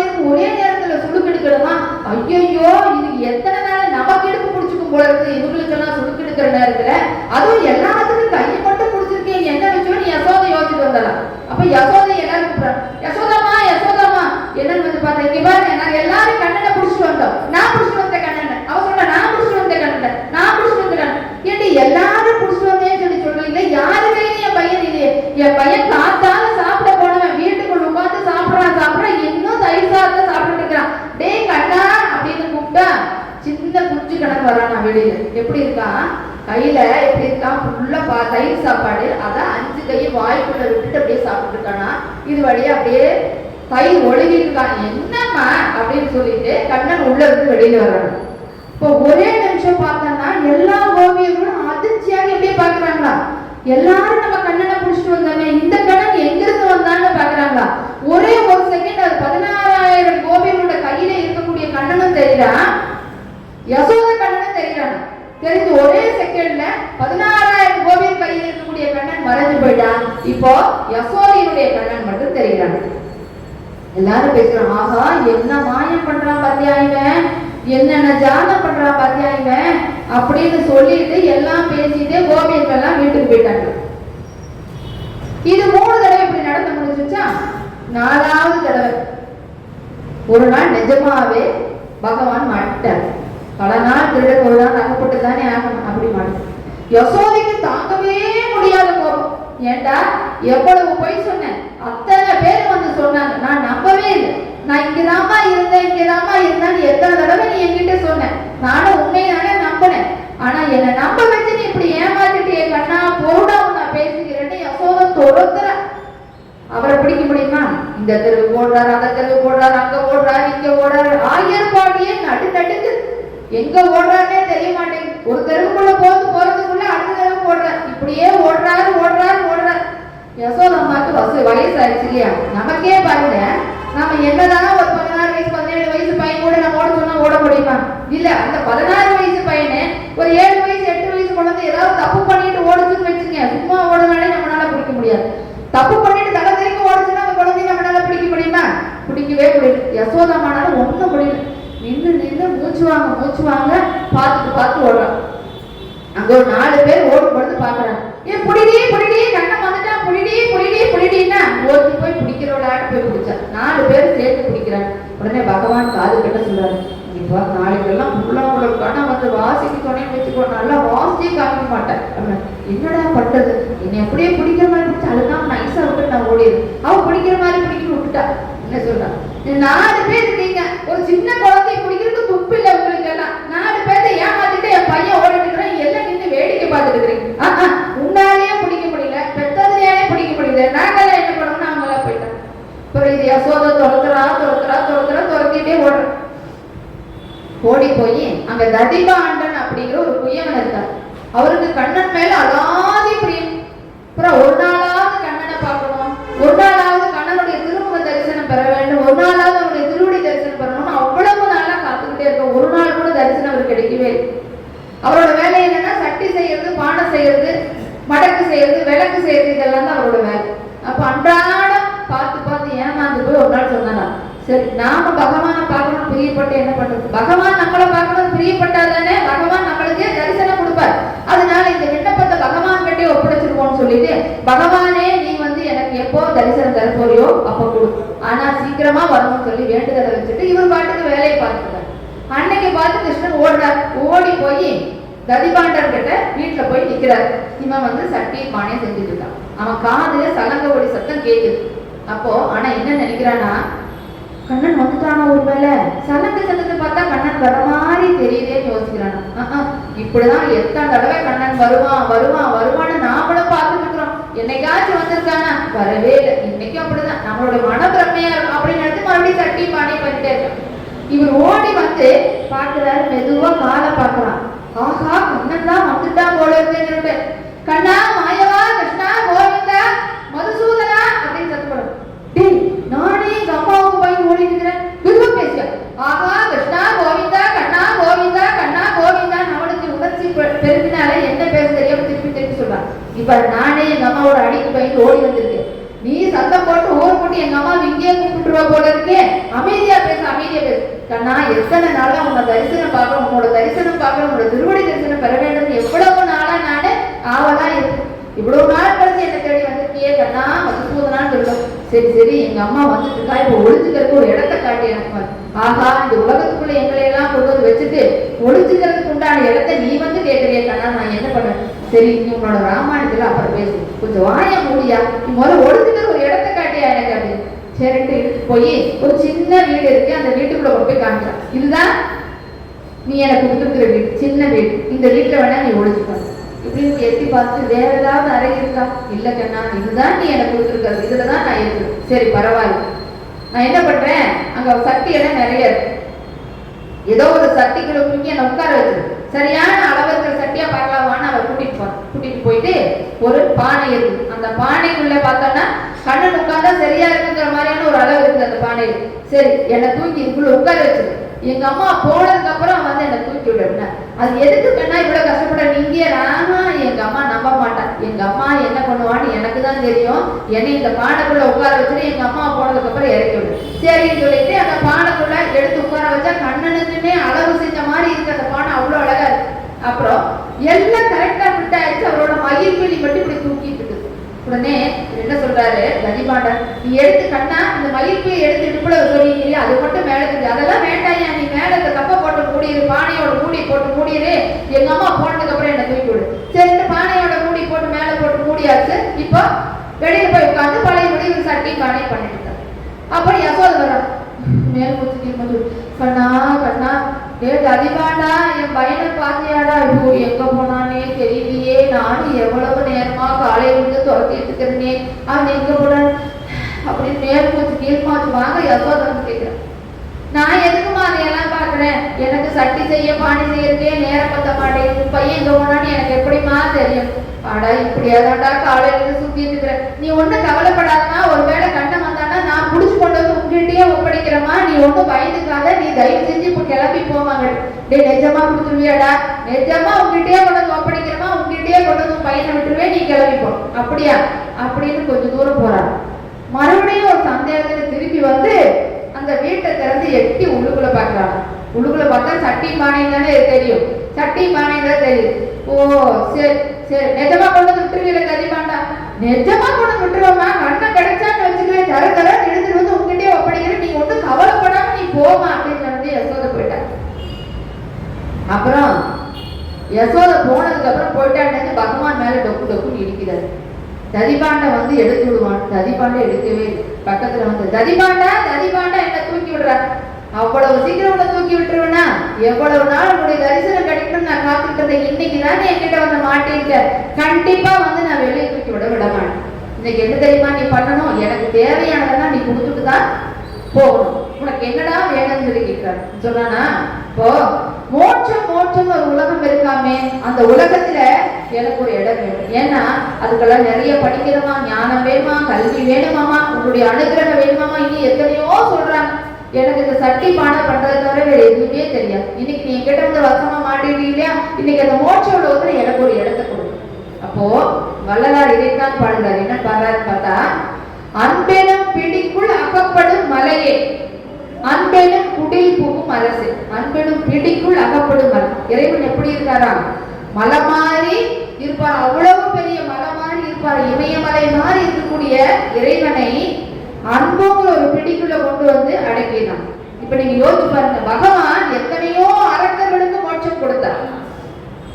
பகவான் பிறந்து 29 நாள் ஆன நேரத்துல பூதனை அப்படிங்கிற ஒரு அரக்கிய கம்சன் அனுப்புகிறான். அவன் வர்றான், வந்துட்டு எப்படியாவது அழகான ஒரு பெண்ணினுடைய ரூபம் எடுத்து இந்த பூதனைங்கிற அரக்கி வரா, வந்து எல்லாத்துக்கும் பால் கொடுக்கிற மாதிரி குழந்தைகளை தூக்கி தூக்கி பால் கொடுத்து கொன்று கொன்று குவிக்கிறாள். குவிச்சுட்டு இங்க யசோதை கிட்ட வந்து கண்ணனை குடுமா குடுமான்னு கேட்கிறான்.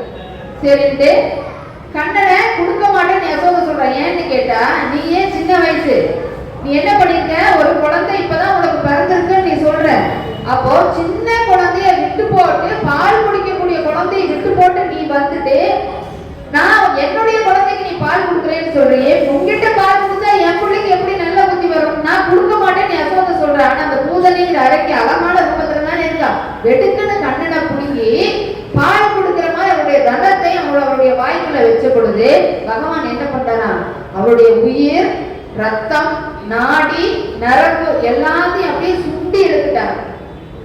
பால் குடிக்கிறதுக்காக தனத்துல வாய வைக்கிறாரு, பால், உதிரம், நாடி, நரம்பு, உயிர் எல்லாத்தையும் சேர்த்து எடுத்துட்டாங்க. பூதனைக்கு கரண்ட் ஷாக் அடிச்ச மாதிரி ஆயிடுச்சு. ஐயோ அம்மா நடனிட்டு எடுத்துட்டாங்க. அப்போ பூதனைங்கிற அரக்கி இப்படி கொல்லப்படுது. அதுக்கப்புறம் சகடாசூரன் அப்படிங்கிற ஒரு அரக்கன் இருக்கிறான். வண்டி ரூபத்துல அரக்கன் வண்டி உருவம் எடுத்து குழந்தைய விளையாண்டு இருக்கும் பொழுது அந்த வண்டியில பகவானை வச்சு நசுக்கி கொள்ளலான்னு பண்றான். ஆனா அவனுக்கும் பகவான் மோட்சத்தை கொடுக்குறார். அதே மாதிரி பிரணாசூரன் அப்படிங்கிற வாயு ரூபத்துல வந்து அரக்கனுக்கு மோட்சம் கொடுக்குறார். சரிங்களா? பகாசூரன் பறவையினுடைய ரூபம் எடுத்து வந்து பகவானை கொண்டதுக்காக வர்றாரு. அவனுக்கும் பகவான் மோட்சத்தை கொடுக்குறான். அகாசூரன் அப்படிங்கிற ஒரு அரக்கன் பண்றான்.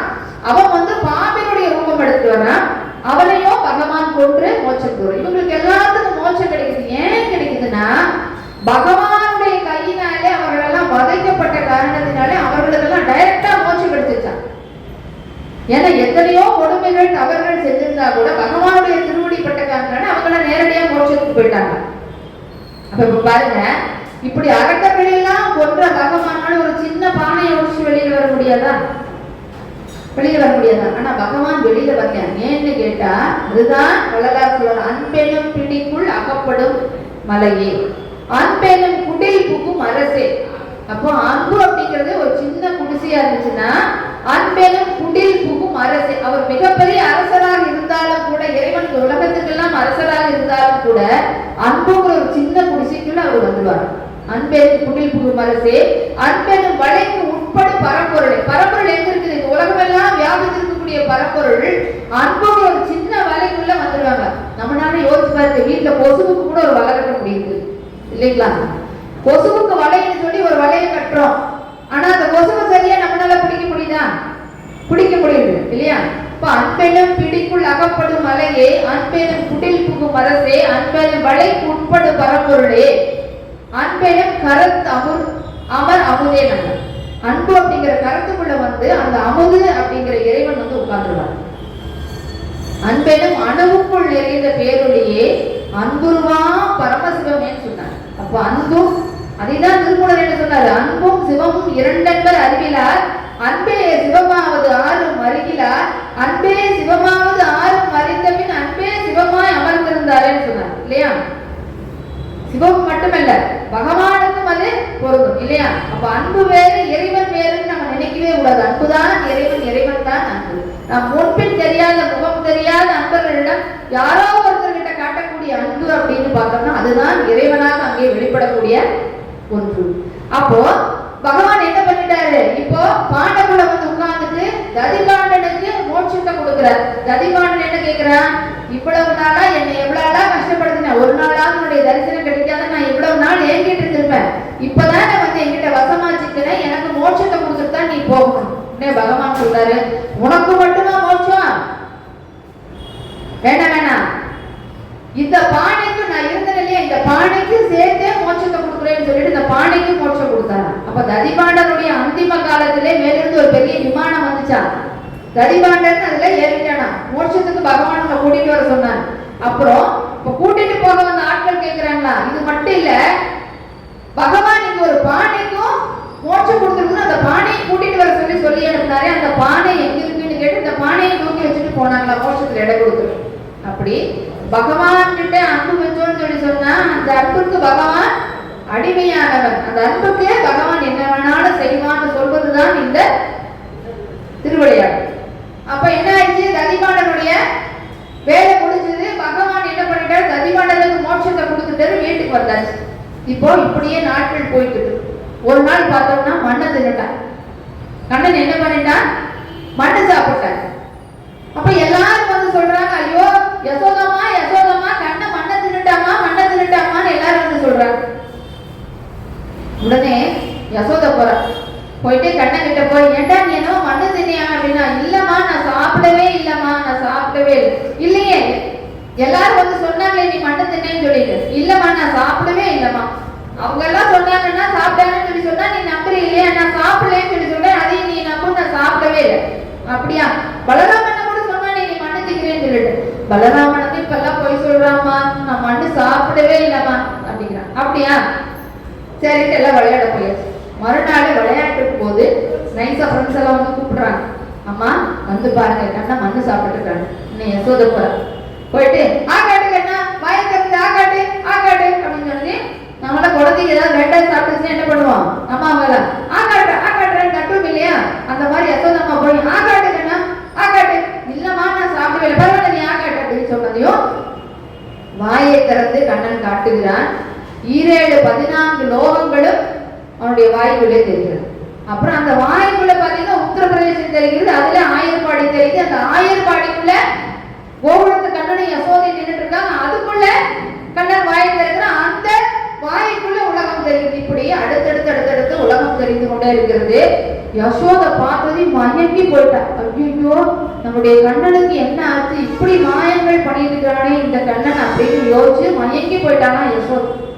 ஐயோ, நம்ம பையனுக்கு திருஷ்டியே பட்டுருன்னு சொல்லிட்டு அன்னாடு வந்து நம்முடைய அம்மாக்களெல்லாம் என்ன பண்ணுவாங்க, பையனுக்கு நல்லா திருஷ்டி சுத்தி போட்டுட்டு கூட்டிட்டு வந்து உட்கார வச்சு கருப்பெல்லாம் கழிஞ்சது தீர்த்துன்னு சொல்லிட்டு எல்லாத்தையும் சுத்தி போட்டுட்டு வந்து படுக்க வச்சுட்டாங்க.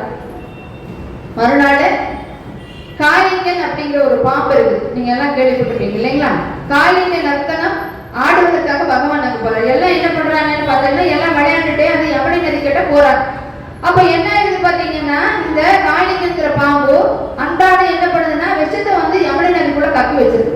அப்ப அதையெல்லாம் போய் தண்ணி குடிக்கணும் இல்லையா, மாடுகள்லாம் மேய்ச்சிட்டு இருக்கிற மாடுகள்லாம் தண்ணி குடிக்கிறதுக்காக வேண்டி யமுனை நதி கிட்ட போயிட்டு தண்ணி குடிக்கும் போது என்ன ஆகுதுன்னா அப்படியே விஷம் எல்லாம் உள்ள போய் மாடுகள்லாம் இறக்குறது. இதை பார்த்த பகவானுக்கு பயங்கர கோபம் வந்து என்ன பண்ணிடுறாரு, காளிங்கனை பிடிச்சு காளிங்கன் மேல நர்த்தனம் ஆடுகிறார். தாம் தீபன் சொல்லிட்டு காளிங்கனுடைய தலை 5 தலை எப்படி இருக்கா, மேடை மாதிரி இருக்கா, மேடையினுடைய கால்கள் மாதிரி இருக்கா, நடனம் ஆடுறாரு காளிங்கனுடைய தலைமையில. தாம் தீம் நடனம் ஆடி அவருடைய விஷத்தை எல்லாம் கக்க வச்சுட்டு அப்படியே முடிச்சுட்டு பேலன்ஸ் பண்றதுக்கு பின்னாடி வால் கிடைச்சிருச்சா, ஆடிக்கொண்டே பகவான் என்ன பண்றாரு, அவனை வதம் செய்கிறான். இப்படி எண்ணற்ற பேர்களுக்கு முக்தி கொடுத்துட்டு சாயங்காலம் எதுவுமே தெரியாத மாதிரி வந்து தூங்குறாராம் வீட்டுல. இப்ப யசோதை பாக்குறாராம், எப்படி இந்த கண்ணன் என்னென்ன லீலைகளை எல்லாம் செஞ்சுட்டு சாயங்காலம் வந்து ஒண்ணுமே தெரியாத குழந்தை மாதிரி தூங்கிட்டு இருக்கானே அப்படின்னு யோசிக்கிறாங்க. ஆயர்பாடி மாளிகையில் தாய் மடியில் கண்ணினை போல் மாயர் கண்ணன் தூங்குகின்றான் தாலேலோ. அவன் வாய் நிறைய மண்ணை உண்டு மண்டலத்தை காட்டிய பின் ஓய்வெடுத்து தூங்குகின்றான் ஆராரோ. ஓய்வெடுத்து தூங்குகின்றான் ஆராரோ. ஆயர்பாடி மாளிகையில் தாய் மடியில் கண்ணினை போல் மாயர் கண்ணன் தூங்குகின்றான் ஆராரோ. கண்ணன் அவன் தூங்கிவிட்டால் காசினியே தூங்கிவிட அன்னையரே துயிலெழுப்பவாரீரோ. கண்ணன் அவன் தூங்கிவிட்டால் காசினியே தூங்கிவிட அன்னையரே துயிலெழுப்பவாரீரோ. அவன் யோக நிலை காண்பதற்கும் போதை முத்தம் பெறுவதற்கும் கண்ணியரே கோபியரே வாரீரோ. கண்ணியரே கோபியரே வாரீரோ. ஆயர்பாடி மாளிகையில் தாய் மடியில் கந்தினை போல் மாய கண்ணன் தூங்குகின்றான் தானேரோ அப்படின்னு அழகா என்னென்ன லீலைகள் எல்லாம் செய்யறானோ செஞ்சு போட்டு நைட்டு வந்து ஒண்ணுமே தெரியாத மாதிரி படுத்து உறங்கணும். இப்படியே கொஞ்ச நாட்கள் போகுது. கண்ணன் வளர்ந்தாச்சு, கொஞ்சம் பெருசாயாச்சு. கண்ணன் வளர்ந்து கொஞ்சம் பெருசாயாச்சு. இப்ப எப்படி இருக்குது பாருங்க. இப்ப நம்ம கதைக்குள்ள போக போறோம். பாரதத்தில் கண்ணதான் நம்முடைய தலைவில்லிங்க, நம்மளுடைய கதைக்குள்ள நம்ம போக போறோம். இங்க இப்படி கண்ணன் லீலைகள் எல்லாம் செஞ்சுட்டு பெருசாகும் பொழுது இந்த பக்கம் என்ன ஆகுதுன்னா, குந்தி பாதனுடைய மகள் குந்தி, அவளை வந்து பாண்டு மகாராஜனுக்கு திருமணம் செய்து கொடுத்தாரு. அஸ்னாபுரத்துல வந்து பாண்டு மகாராஜ் அவனுக்கு கல்யாணம் பண்ணி கொடுக்குறாங்க. கல்யாணம் பண்ணி கொடுக்கும் பொழுது சின்ன வயசுல பாண்டு மகாராஜனுக்கு ஒரு சாபம் கிடைத்தது. அந்த சாபத்தின் காரணமாக இவன் நேரடியாக குழந்தை பெற்றுக்கொள்ள முடியாத சூழ்நிலையில் குந்தி என்ன பண்றான்னா, தேவர்கள் எல்லாம் வேண்டி குழந்தைகளை பெற்றுக்கொள்கிறார். சரிங்களா? அப்ப சூரிய பகவானே கல்யாணத்துக்கு முன்னாடி என்ன ஆகுதுன்னா, குந்தி போஜங்கிற மகாராஜன் குந்தி தேவிக்கு மகளா பிறந்திருக்க போது துர்வாசன் அந்த ஊருக்கு வர்றாரு. அப்ப துர்வாசனுக்கு சேவை செய்வதற்கு தன்னுடைய மகளை அனுப்புகிறார் குந்தி போஜன். அப்ப சேவை செய்யும் பொழுது துர்வாசனே ரொம்ப சந்தோஷப்பட்டார். துர்வாசனுக்கு மூக்கு மேல கோபம்னு நமக்கு எல்லாம் தெரியும், ரொம்ப கோபக்கார மகரிஷி. அவர் என்ன பண்றாரு அப்படின்னா, அந்த ஊருக்கு வந்த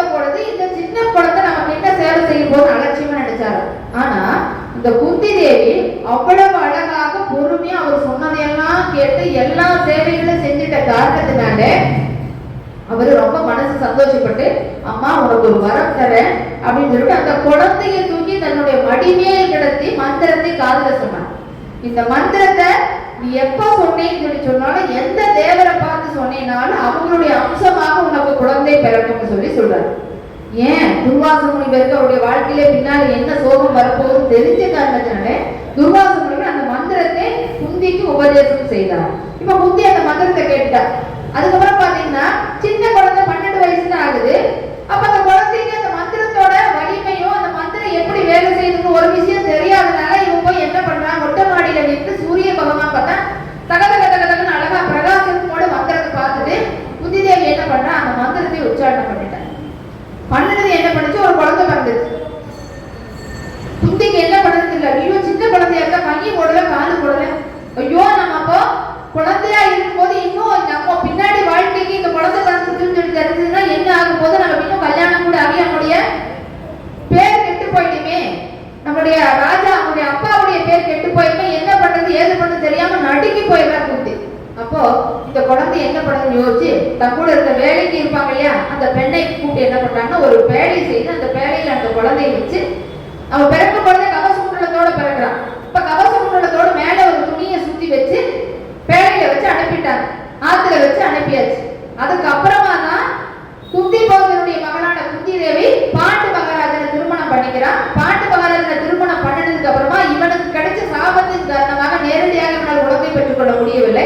அதனால என்ன பண்றாங்கன்னு பாத்தீங்கன்னா காட்டுக்கு போய் இருக்கிறாங்க. அப்போ சூரிய பகவானுக்கு முதல் குழந்தை பிறந்து இவனுக்கு தெரியாது பாண்டு மகாராஜன்.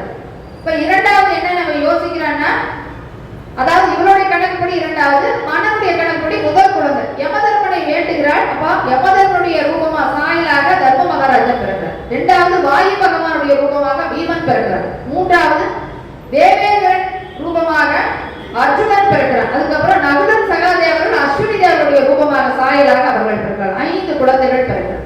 5 குழந்தைகள் பிறக்கிறாங்க. தெரிஞ்சு கொஞ்சம் வளர்ந்து கொண்டு வருகிறார்கள். கொஞ்சம் பெருசாயாச்சு. பெருசானதுக்கு அப்புறமா என்ன பண்றாங்கன்னா, இந்த பாண்டு மகாராஜா இறந்து போயிடுறாரு. அப்ப இந்த குழந்தைகள் எல்லாம் தனியா காட்டுல இருக்குதுன்னு சொல்லிட்டு பிதாமகர் பீஷ்மர் என்ன பண்றாரு, இந்த குழந்தைகளை போய் கூட்டிட்டு வரலான்னு சொல்லி 5 குழந்தைகளையும் கூட்டிட்டு வரலான்னு கூட்டிட்டு போறாரு. கூட்டிட்டு போனதும் இந்த நாள கௌரவர்கள் தனியாக 100 பேர் ஆட்சி செஞ்சுட்டு அரச போகத்தோட வாழ்ந்துட்டு இருக்கிறாங்க. பங்குக்கு இவங்க எல்லாம் வந்துட்டாங்கன்னு தெரிஞ்சதையும் கௌரவர்கள்னால தாங்க முடியும். இவங்களை எப்படியாவது தீர்த்து கட்டணும்னு சொல்லிட்டு சகுனி யோசிக்கிறான். சகுனி அப்படிங்கிறது யாருன்னா, காந்தாரியினுடைய உடன் பிறந்தவன் தான் சகுனி. இந்த கதையோட அவுட்லைன் மட்டும் தான் நம்ம சொல்ல முடியும். ஏன்னா ரொம்ப பேசணும்னு சொல்லி சொன்னா டீட்டெயிலா நம்ம சொல்ல முடியாது. ஏதாவது சந்தேகம் இருந்தா மட்டும் நீங்க கிட்ட கேட்கலாம். இப்ப காந்தாரியினுடைய உடன் பிறந்தவன் சகுனி. காந்தாரி திருதராஷ்டிரனுடைய மனைவி காந்தாரி. திருதராஷ்டிரனுக்கு காந்தாரிக்கு 100 குழந்தைகள் பிறக்கிறார்கள். திருதராஷ்டிரன் பிறவியிலேயே குருடாக பிறக்கிறார். அப்ப காந்தாரி என்ன பண்ண, தன்னுடைய கணவனுக்கு கிடைக்காத நட்பாவை தனக்கு வேண்டாம்னு கண்களை கட்டிக் கொள்கிறார். இப்ப 2 பேருக்கும் 100 கௌரவர்கள் பிறக்கிறார்கள். ஒரு பெண், அவர் பேர் துச்சலை. அப்புறம் 101 பேர் பிறக்கிறார்கள். இப்ப 101 பேர் பிறக்கிறாங்க. இவங்க அரச போகத்தோடு இவர்கள் கௌரவர்கள் வாழ்ந்து கொண்டிருக்கிறார்கள். பாண்டவருடைய குழந்தைகள் எல்லாம் காட்டுல கஷ்டப்படுறாங்க. இப்ப பிதாமகர் பீஷ்மர் என்ன பண்றாரு, இந்த குழந்தைகளை அழைத்து கொண்டு அஸ்தினாபுரத்துக்கு கூட்டிட்டு வர்றாரு. அஸ்தினாபுரத்துக்கு கூட்டிட்டு வந்தது இவங்களுக்கு கோபம் வந்துருச்சு. கௌரவர்கிட்ட வெளிப்படையா அதை காட்ட முடியல. எப்படியாவது இவர்களை தீர்க்க வேண்டும் அப்படின்னு இவங்க பிளான் பண்றாங்க. இந்த பிளான் எல்லாம் எக்ஸிக்யூட் பண்றது யாருன்னா சகுனி. பிளானோட ஆரிஜின் எங்க இருக்குதுன்னா சகுனி கிட்ட வந்து எக்ஸிக்யூஷனோட வழியும் அவனையே சொல்லி தரும். ஏன் சகுனிக்கு இந்த மாதிரி மனசுல இருக்குதுன்னு கேட்டா, தன்னுடைய காந்தார நாட்டுடைய இளவரசி காந்தாரி தன்னுடைய தங்கைக்கு வந்து நல்ல மணமகனாக பார்த்து கல்யாணம் பண்ணி வைக்கணும்னு சகுனி நினைச்சிட்டு இருக்க போது அஸ்தினாபுரத்துல இவங்க வந்து கேள்வி கேட்கிறாங்க. 5 நிமிஷம் எடுத்துக்கலாங்களா? அஸ்தினாபுரத்துல வந்து கேட்கிறாங்க. பெண் கேட்கும் பொழுது அஸ்தினாபுரத்துக்கு வந்து பெரிய சக்கரவர்த்தி நாடு, பெரிய ரொம்ப பெரிய நாடு. அவங்க சக்கரவர்த்தியா இருக்கிறாங்க திருதராஷ்டிரன். அவனுக்கு பெண் கொடுக்கணும் கஷ்டமா இவங்களுக்கு. சரி சந்தோஷமா இவங்க எல்லாம் கொடுக்கலாம்னு முடிவு பண்ணாங்க. ஆனா சகுனி மட்டும் என்ன நினைக்கிறான், நம்மளுடைய தங்கச்சிக்கு ஒரு கண் தெரியாத மன்னனை போய் கல்யாணம் பண்ணி வைக்கிறார். அவருடைய வாழ்க்கை என்ன ஆகுன்னு சகுனி நினைக்கிறான். அப்ப என்ன ஆகுதுன்னா, கல்யாணம் பண்ணி வேற வழி இல்லாம எல்லாருமே ஒத்துக்கொண்டு கல்யாணம் பண்ணதுனால இவனால எதுவும் பேச முடியல. இதுல என்ன பிரச்சனை இருக்குதுன்னு கேட்டா, காந்தாரிக்கு ஒரு ஜாதகத்துல ஒரு கோளாறு பார்த்தோம்னா காந்தாரி இரண்டாவது திருமணம் தான் அவளுக்கு நல்லபடியாக இருக்கும், முதல் திருமணம் சரியாக இருக்காதுங்கிற அவளோட ஜாதகத்துல இருக்கு. அப்போ முதல் திருமணமாகி அந்த கணவன் இறந்து போயிட்டு இரண்டாவது கல்யாணம் பண்ணனாதான் காந்தாரி சௌக்கியமா இருப்பாங்கிற அவ ஜாதகத்துல இருந்த காரணத்தினாலே ஒரு ஆட்டுக்குட்டியை பிடிச்சிட்டு வந்து காந்தாரிக்கு கல்யாணம் பண்ணி வச்சு அந்த ஆட்டுக்குட்டியை கொண்டு போடுறாங்க. இப்ப பார்த்தோம்னா ஜாதகப்படி நியாயப்படி அவள் வந்து முதல் மனைவி முதல் கணவனை இறந்துட்டா, இரண்டாவதாக திருதராஷ்டிரனுக்கு திருமணம் செய்து கொடுத்த மாதிரி ஆயிருக்கு கணக்கு. இது வந்து யாருக்கு தெரியும்னு கேட்டா சகுனிக்கும் சகுனி கூட பிறந்தவங்களுக்கு மட்டும்தான் தெரியும், அவங்க அப்பாவுக்கு தெரியும். கல்யாணம் பண்ணிட்டு எங்க போயிருக்காங்க அவங்க ஊருக்காரங்க தெரியும், காந்தா நாட்டுக்கு கொஞ்சம் பேருக்கு தெரியும். இப்ப திருமணம் பண்ணிட்டு அஸ்தினாபுரத்துக்கு கூட்டிட்டு வந்தாச்சு. திருமண ஏற்பாடுகள் ரொம்ப விமர்சையாக நடக்குது, ரொம்ப சிறப்பா வர்றவங்களுக்கு எல்லாம் விருந்து போட்டிருக்காங்க. அப்போ ஒரு 2-3 பேர் பேசிட்டு இருக்காங்க, நல்ல வேலை ஆட்டுக்கு கல்யாணம் பண்ணி கொடுத்தாங்க இந்த பிள்ளை, ஆட்டு வீட்டுல போய் நம்மளால இப்படி சாப்பிட முடியுமா, ரெண்டாவதா எனக்கு கல்யாணம் பண்ணி கொடுத்தங்காட்டி இவங்க வீட்டுல எல்லாம் வந்து நமக்கு வந்து சாப்பிட்டு பேசிட்டு இருக்கிறாங்க. நம்ம ஊருக்காரங்க எப்பவுமே 4 பேர் 4 விஷயத்த பேசிட்டு தான் இருப்பாங்க இல்லையா? அப்படி என்ன சொல்றாங்க, நல்ல வேலை ஆட்டுக்குட்டி வீட்டுல போய் நாம சாப்பிட முடியுமா, இப்படி இப்படி அஸ்தினாபுரத்துல வந்து இப்படி ராஜபோகத்தோட அருமையா உட்கார்ந்து சாப்பிட்டு இருக்கிறோம், ரெண்டாவதா எனக்கு கல்யாணம் பண்ணி கொடுத்தது நல்லதா போச்சுன்னு பேசிட்டு இருக்குது. பீஷ்மர் கேட்டார். இப்போ சகனியை கூப்பிட்டு கேட்கிறாரு, அவங்களுடைய அப்பாவை கூப்பிட்டு கேட்கிறாரு, சுபலன் அவங்க அப்பா பேர். இப்போ சுபலன் கூப்பிட்டு கேட்கிறாங்க, ஏமா என்னாச்சுமா அப்படின்னு சொல்லிட்டு ஏன் இப்படி பேசிக்கிறாங்க, என்ன விஷயம் நடந்துச்சு அப்படின்னு சொல்லிட்டு கேட்கும் பொழுது சுபலன் சொல்கிறான், இந்த மாதிரி காந்தாரி ஜாதகத்துல இப்படி இருந்ததுனால இன்னொரு ஆட்டுக்குட்டிக்கு கல்யாணம் பண்ணி வச்சு சும்மா தான் அந்த ஃபார்மாலிட்டிக்கு நாங்க பண்ணது, உடனே ஆட்டை கொன்று விட்டு உங்களுக்கு பையனுக்கு திருமணம் பண்ணி கொடுத்துட்டோம், அது யாருக்குமே தெரியாது பெருசா, நீங்க ஒன்றும் கவலைப்பட வேண்டியது. ஆனா பீஷ்மன் என்ன நினைச்சாரா, அவர்னால அஸ்தினாபுரத்துக்கு ஒரு பேர் கெட்ட பேர் வருதுன்னா பீஷ்மனால தாங்க முடியாது. அவர் என்ன யோசிக்கிறாரா, அஸ்தினாபுரத்து மக்களுக்கு எல்லாம் இது தெரிஞ்சிருச்சுன்னு சொல்லி சொன்னா காந்தாரி 2ஆம் தரமாக திருதராஷ்டிரனுக்கு கல்யாணம் பண்ணிட்டு வந்தோம்னு சொல்லி தெரிஞ்சதுன்னா எவ்வளவு பெரிய அவமானம் அப்படின்னு நினைச்சவரு, இந்த சகுனி சுபலனால வெளியில இருந்தா தானே இந்த பிரச்சனை வரும்னு நினைச்சவரு பீஷ்மன் என்ன பண்றாரா, சகுனி சுபலன் நம்ம கூட பிறந்த 2 சகோதரர் மொத்தமா 4 பேரையும் புடிச்சு பாதாள சிறையில போட்டு அடைச்சு போடுறாரு. அடைச்சிட்டு அன்னாடு என்ன பண்ணுவாங்கன்னு பார்த்தா ஒரு பிடி சாப்பாடு தான் 4 பேருக்கு கொடுப்பாங்க, ஒவ்வொரு பிடி சாப்பாடு தான் 4 பேருக்கு கொடுப்பாங்க. ஒரு பிடி சாப்பாட்டை சாப்பிட்டு பட்டினியா கிடப்பாங்க. அப்ப சுப்பலன் முடிவு பண்றான், இப்படி 4 பேர் ஒவ்வொரு பிடி சாப்பாட்டை சாப்பிட்டு சாகிறத விட இந்த 4 பிடி சாப்பாட்டை மிச்சம் வச்சு ஒருத்தருக்கு கொடுத்தோம்னா அவன் உயிரோட இருப்பான நினைச்சு இவங்க 4 பேருமா சேர்ந்து ஏகமனதாக சகுனியை தேர்ந்தெடுத்தாங்க. ஏன்னா புத்தி சாதுரியத்துல பார்த்தோம்னா மகாபாரதத்துல கிருஷ்ணனுக்கு சரியாக இருப்பவன் சகுனிதான். ஏன்னா ஆனா அவனோட புத்தியை நல்ல விஷயத்துக்கு அவன் பயன்படுத்த, அதுதான் அவனுடைய பிரச்சனை. என்ன பண்ணியாச்சுன்னு பாருங்க, இவங்க 4 பேருமா சேர்ந்து ஏகமனதாக சகுனியை தேர்ந்தெடுத்து இந்த சாப்பாட்டை சகுனிக்கு மட்டும் கொடுக்கறது. இவங்க 3 பேரும் கொஞ்ச நாளாக என்ன பண்ணிட்டாங்க, பசினால பட்டினால இறந்து போயிட்டாங்க. ஆனா அவங்க அப்பா இறக்கிறதுக்கு முன்னாடி என்ன பண்ணாரா, ஓங்கி ஒரு கட்டை எடுத்து சகுனியோட கால் அடிச்சாங்க. கால் அடிச்சுட்டு நீ டெய்லி நொண்டி தான் நடக்கணும், நொண்டி நடக்கும் போதெல்லாம் இந்த குருவம்சத்தை நம்ம பழி வாங்கணுங்கிற எண்ணம் மனசுல இருந்துட்டே இருக்கணும். அப்புறம் அது மட்டும் இல்ல, இப்போ கையில இருக்கக்கூடிய நீ என்ன பண்ண, என் கையில் இருக்கக்கூடிய எலும்பை வச்சு சீவி இதுல ஒரு சதுரங்க கட்டையை தயார்படுத்துவீங்க. இந்த கட்டையில நீ என்ன நினைச்சிட்டு போடுறியோ அதை அப்படியே விடு.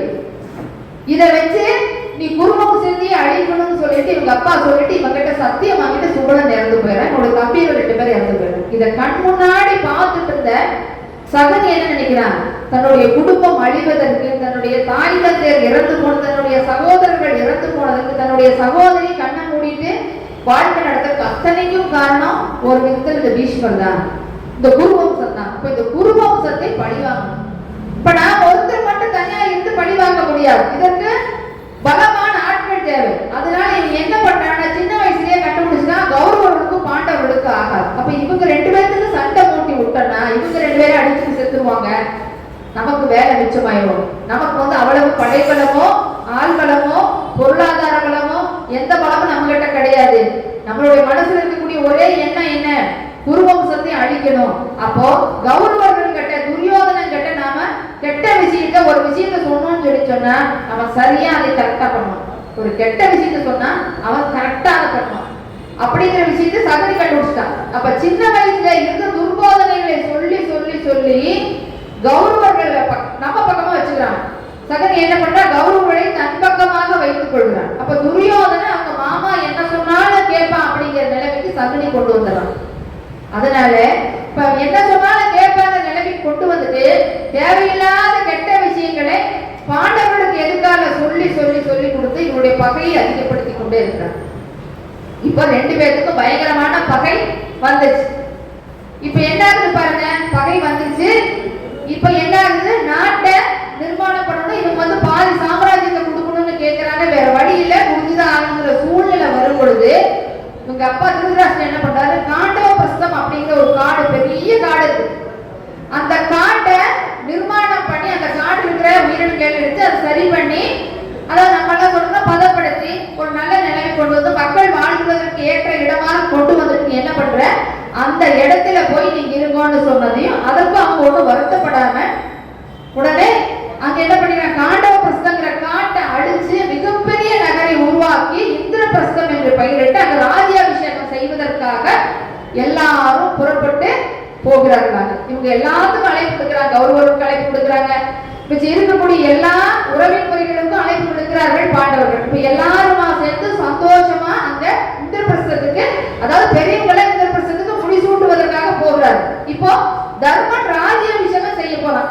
என்ன கேட்டா, ராஜ்யாபிஷேகம் எதுக்கு பண்றது அப்படின்னு கேட்டோம்னா, அதாவது நான் மிகப்பெரிய சக்கரவர்த்தி அப்படின்னு அவங்க எப்படி ப்ரூவ் பண்ணுவாங்க, ராஜ்யாபிஷேகம் பண்ணி கொண்டு அசுமேத யாகத்தை செய்து தன்னை அடக்குவதற்கு யாருமே கிடையாது, தான் தான் மிகப்பெரிய ராஜா அப்படின்னு ப்ரூவ் பண்ணிட்டாங்க. இவங்க சக்கரவர்த்தியாக இவங்க முடிசூட்டிக் கொள்ளலாம் அப்படிங்கிற காரணத்தினால அசுமேத யாகத்தை செய்ய வேண்டும், ராஜ்யாபிஷேகம் செய்து கொள்ள வேண்டும் அப்படிங்கிறதுக்காக வேண்டி இவர்களுக்கு எல்லாம் அழைப்பு கொடுக்கிறார்கள். இவங்க எல்லாம் போறாங்க. சோ போய் என்னாச்சு, போன இடத்துல ரொம்ப அழகாக நகரை நிர்மாணம் செய்திருக்கிறார்கள். அப்போ விஸ்வகர்மா அப்படிங்கிற மாயனுடைய சிற்பியை கூப்பிட்டு அந்த நகரை நிர்மாணம் செய்திருக்காங்க. அவ்வளவு அழகாக ஜொலிக்குது. இப்போ அஸ்தினாபுரம் அரண்மனை ஒண்ணுமே இல்லைன்னு சொல்லிக்கிற அளவுக்கு இந்திரபிரஸ்தத்துல நகரை நிர்மாணம் பண்ணிட்டாங்க. இதை பார்த்ததே கௌரவர்களுக்கு பொறாம தாங்க முடியும். பத்தாவதுக்கு நீர் எது நிலம் எதுன்னு தெரியாத அளவுக்கு மாயாஜால வித்தைகளை கொண்டு அவங்க அரண்மனைய உருவாக்கி இருந்ததாலே துரியோதனை தெரியாம ஒரு இடத்துல வழுகி விழுந்துட்டான். இத பார்த்த பாஞ்சாலி சிரிச்சுட்டார். சிரிக்க கூடாத இடத்துல பெண்கள் சிரிச்சாங்கன்னா இந்த மாதிரி பிரச்சனைகள் அந்த காலத்துல அதான் சொல்லிட்டு இருக்காங்க. பாஞ்சாலி சிரிச்ச உடனே பயங்கர கோபம் வந்துச்சு. இப்ப என்ன பண்ணியாச்சு, ராஜ்யாபிஷேகம் முடிஞ்சு இவங்க எல்லாம் வந்துட்டாங்க, ஊருக்கு வந்தாச்சு. சுருக்கமா சொல்லிட்டு போறோம், அவுட்லைன் பண்ணுவோம். ஊருக்கு வந்தாச்சு. போய் இவங்க எல்லாம் திட்டமிட்டாங்க என்னன்னா, அவங்க இருக்கிற மாளிகை எவ்வளவு அழகா இருந்து அவனுக்கு அத்தனை பேர் வந்து அத்தனை ராஜாக்கள் எல்லாம் வந்து அவனுக்கு பொருட்களை கொண்டு வந்து குடிக்கிறார்கள், அவனுக்கு வேண்டிய தானங்களை கொடுக்குறாங்க, அவனுக்கு என்னென்னமோ கொண்டு வந்து எல்லாம் சமர்ப்பணம் பண்ணிட்டாங்க, அதெல்லாம் நமக்கு சொந்தமாகும், என்ன பண்ணலாம் மாமான்னு கேட்கிறான். இதற்கு ஒரே வழி பகடை ஆடுவது அப்படின்னு தீர்மானம் ஆயிடுச்சு. சரி, இப்ப என்ன பண்ணலாம்னா, ஒரு நாளுக்கு அவங்க இங்க விருந்து வைக்கிறதா சொல்லி கூப்பிடுவோம், பகடை ஆடுவோம் அப்படின்னு சொல்லிட்டு பகடை ஆடுவதற்கு ஏற்பாடு செய்யப்பட்டது. அவங்க எல்லாம் கூப்பிடுறாங்க. வேற வழி இல்லாம தர்மனும் அதுக்கு ஒத்துக்கொள்கிறார். பகடை ஆடுவதற்கு தயாராகி விட்டார்கள். நமக்கெல்லாம் தெரியும், இவங்களுடைய நாடு போயிடுச்சு, நகரம் போயிடுச்சு, இவங்க வச்சிருந்த எல்லாம் போயிடுச்சு. அண்ணன் தம்பிமார்கள் 5 பேர்களை இழக்கிறான், பாஞ்சாலி இழக்கிறான். அதுக்கப்புறம் என்ன பண்றாங்கன்னா, துரியோதனன் சொல்லி துச்சாதனன் பாஞ்சாலியை நிறைந்த சபையில இழுத்து கொண்டு வந்து ஒற்றை ஆடையிலே இருக்கக்கூடிய பெண், வீட்டுக்கு விளக்காக இருக்கக்கூடிய பெண்ணை இழுத்து கொண்டு வந்து சபையிலே மானபங்கப்படுத்துகிறார்கள்.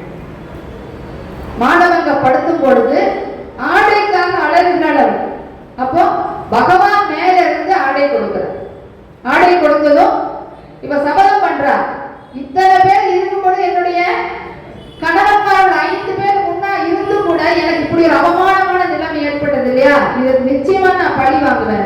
இன்னைக்கு என்னுடைய கூந்தலை விரித்து போடுகிறேன். என்னைக்கு துரியோதனுடைய ரத்தம் துச்சாதன ரத்தம் இந்த நிலத்தில் படுகிறதோ அந்த ரத்தத்தை எடுத்து என்னுடைய தலையில முடிச்சுதான் இந்த கூந்தலை முடிவேன் அவள் சபதம் எடுக்கிறாள். இன்னைக்கு பாஞ்சாலியுடைய சபதத்தோடு நம்முடைய கதை நிறைவு பெறுகிறது. நாளைக்கு கிருஷ்ணன் தூதிலிருந்து தொடங்குவோம். இப்ப பாஞ்சாலி சபதம் செய்கிறாள். பாஞ்சாலி சபதம் செய்துவிட்டு இவர்கள் எல்லாம் நாட்டுக்கு புறப்பட்டு போகிறார்கள். 12 வருடம் வனவாசம் முடிஞ்சது. 1 வருடம் அஞ்ஞாத வாசம் நிறைவு பெற்றது. அதற்கு அப்புறமா இப்போ ராஜ்யம் திரும்ப பெற வேண்டும் என்ற நோக்கத்திலே பாண்டவர்கள் தூது அனுப்புகிறார்கள். பகவானும் தூது அனுப்புகிறார். நாளைக்கு கிருஷ்ணன் தூதுவிலிருந்து தொடங்கும். என்று சொல்லி இந்த நல்ல வாய்ப்புக்கு நன்றி கூறி விடைபெறுகிறேன். விருப்பமே இல்லாமல் விடைபெறுகிறேன். மிக அருமையான கதை. கொஞ்சம் அவுட்லைன் மட்டும் சொல்றதுதான் நமக்கு நேரம் இருக்குது. ஆனா புரிஞ்சுக்கணும், கதை தொடர்ச்சியா வரணும் அப்படிங்கிறதுக்காக வேண்டி அவுட்லைன் மட்டும் கொடுத்துருக்கிறேன். நாளைக்கு கிருஷ்ண தூதுவை டீட்டெயிலா பார்க்கலாம்.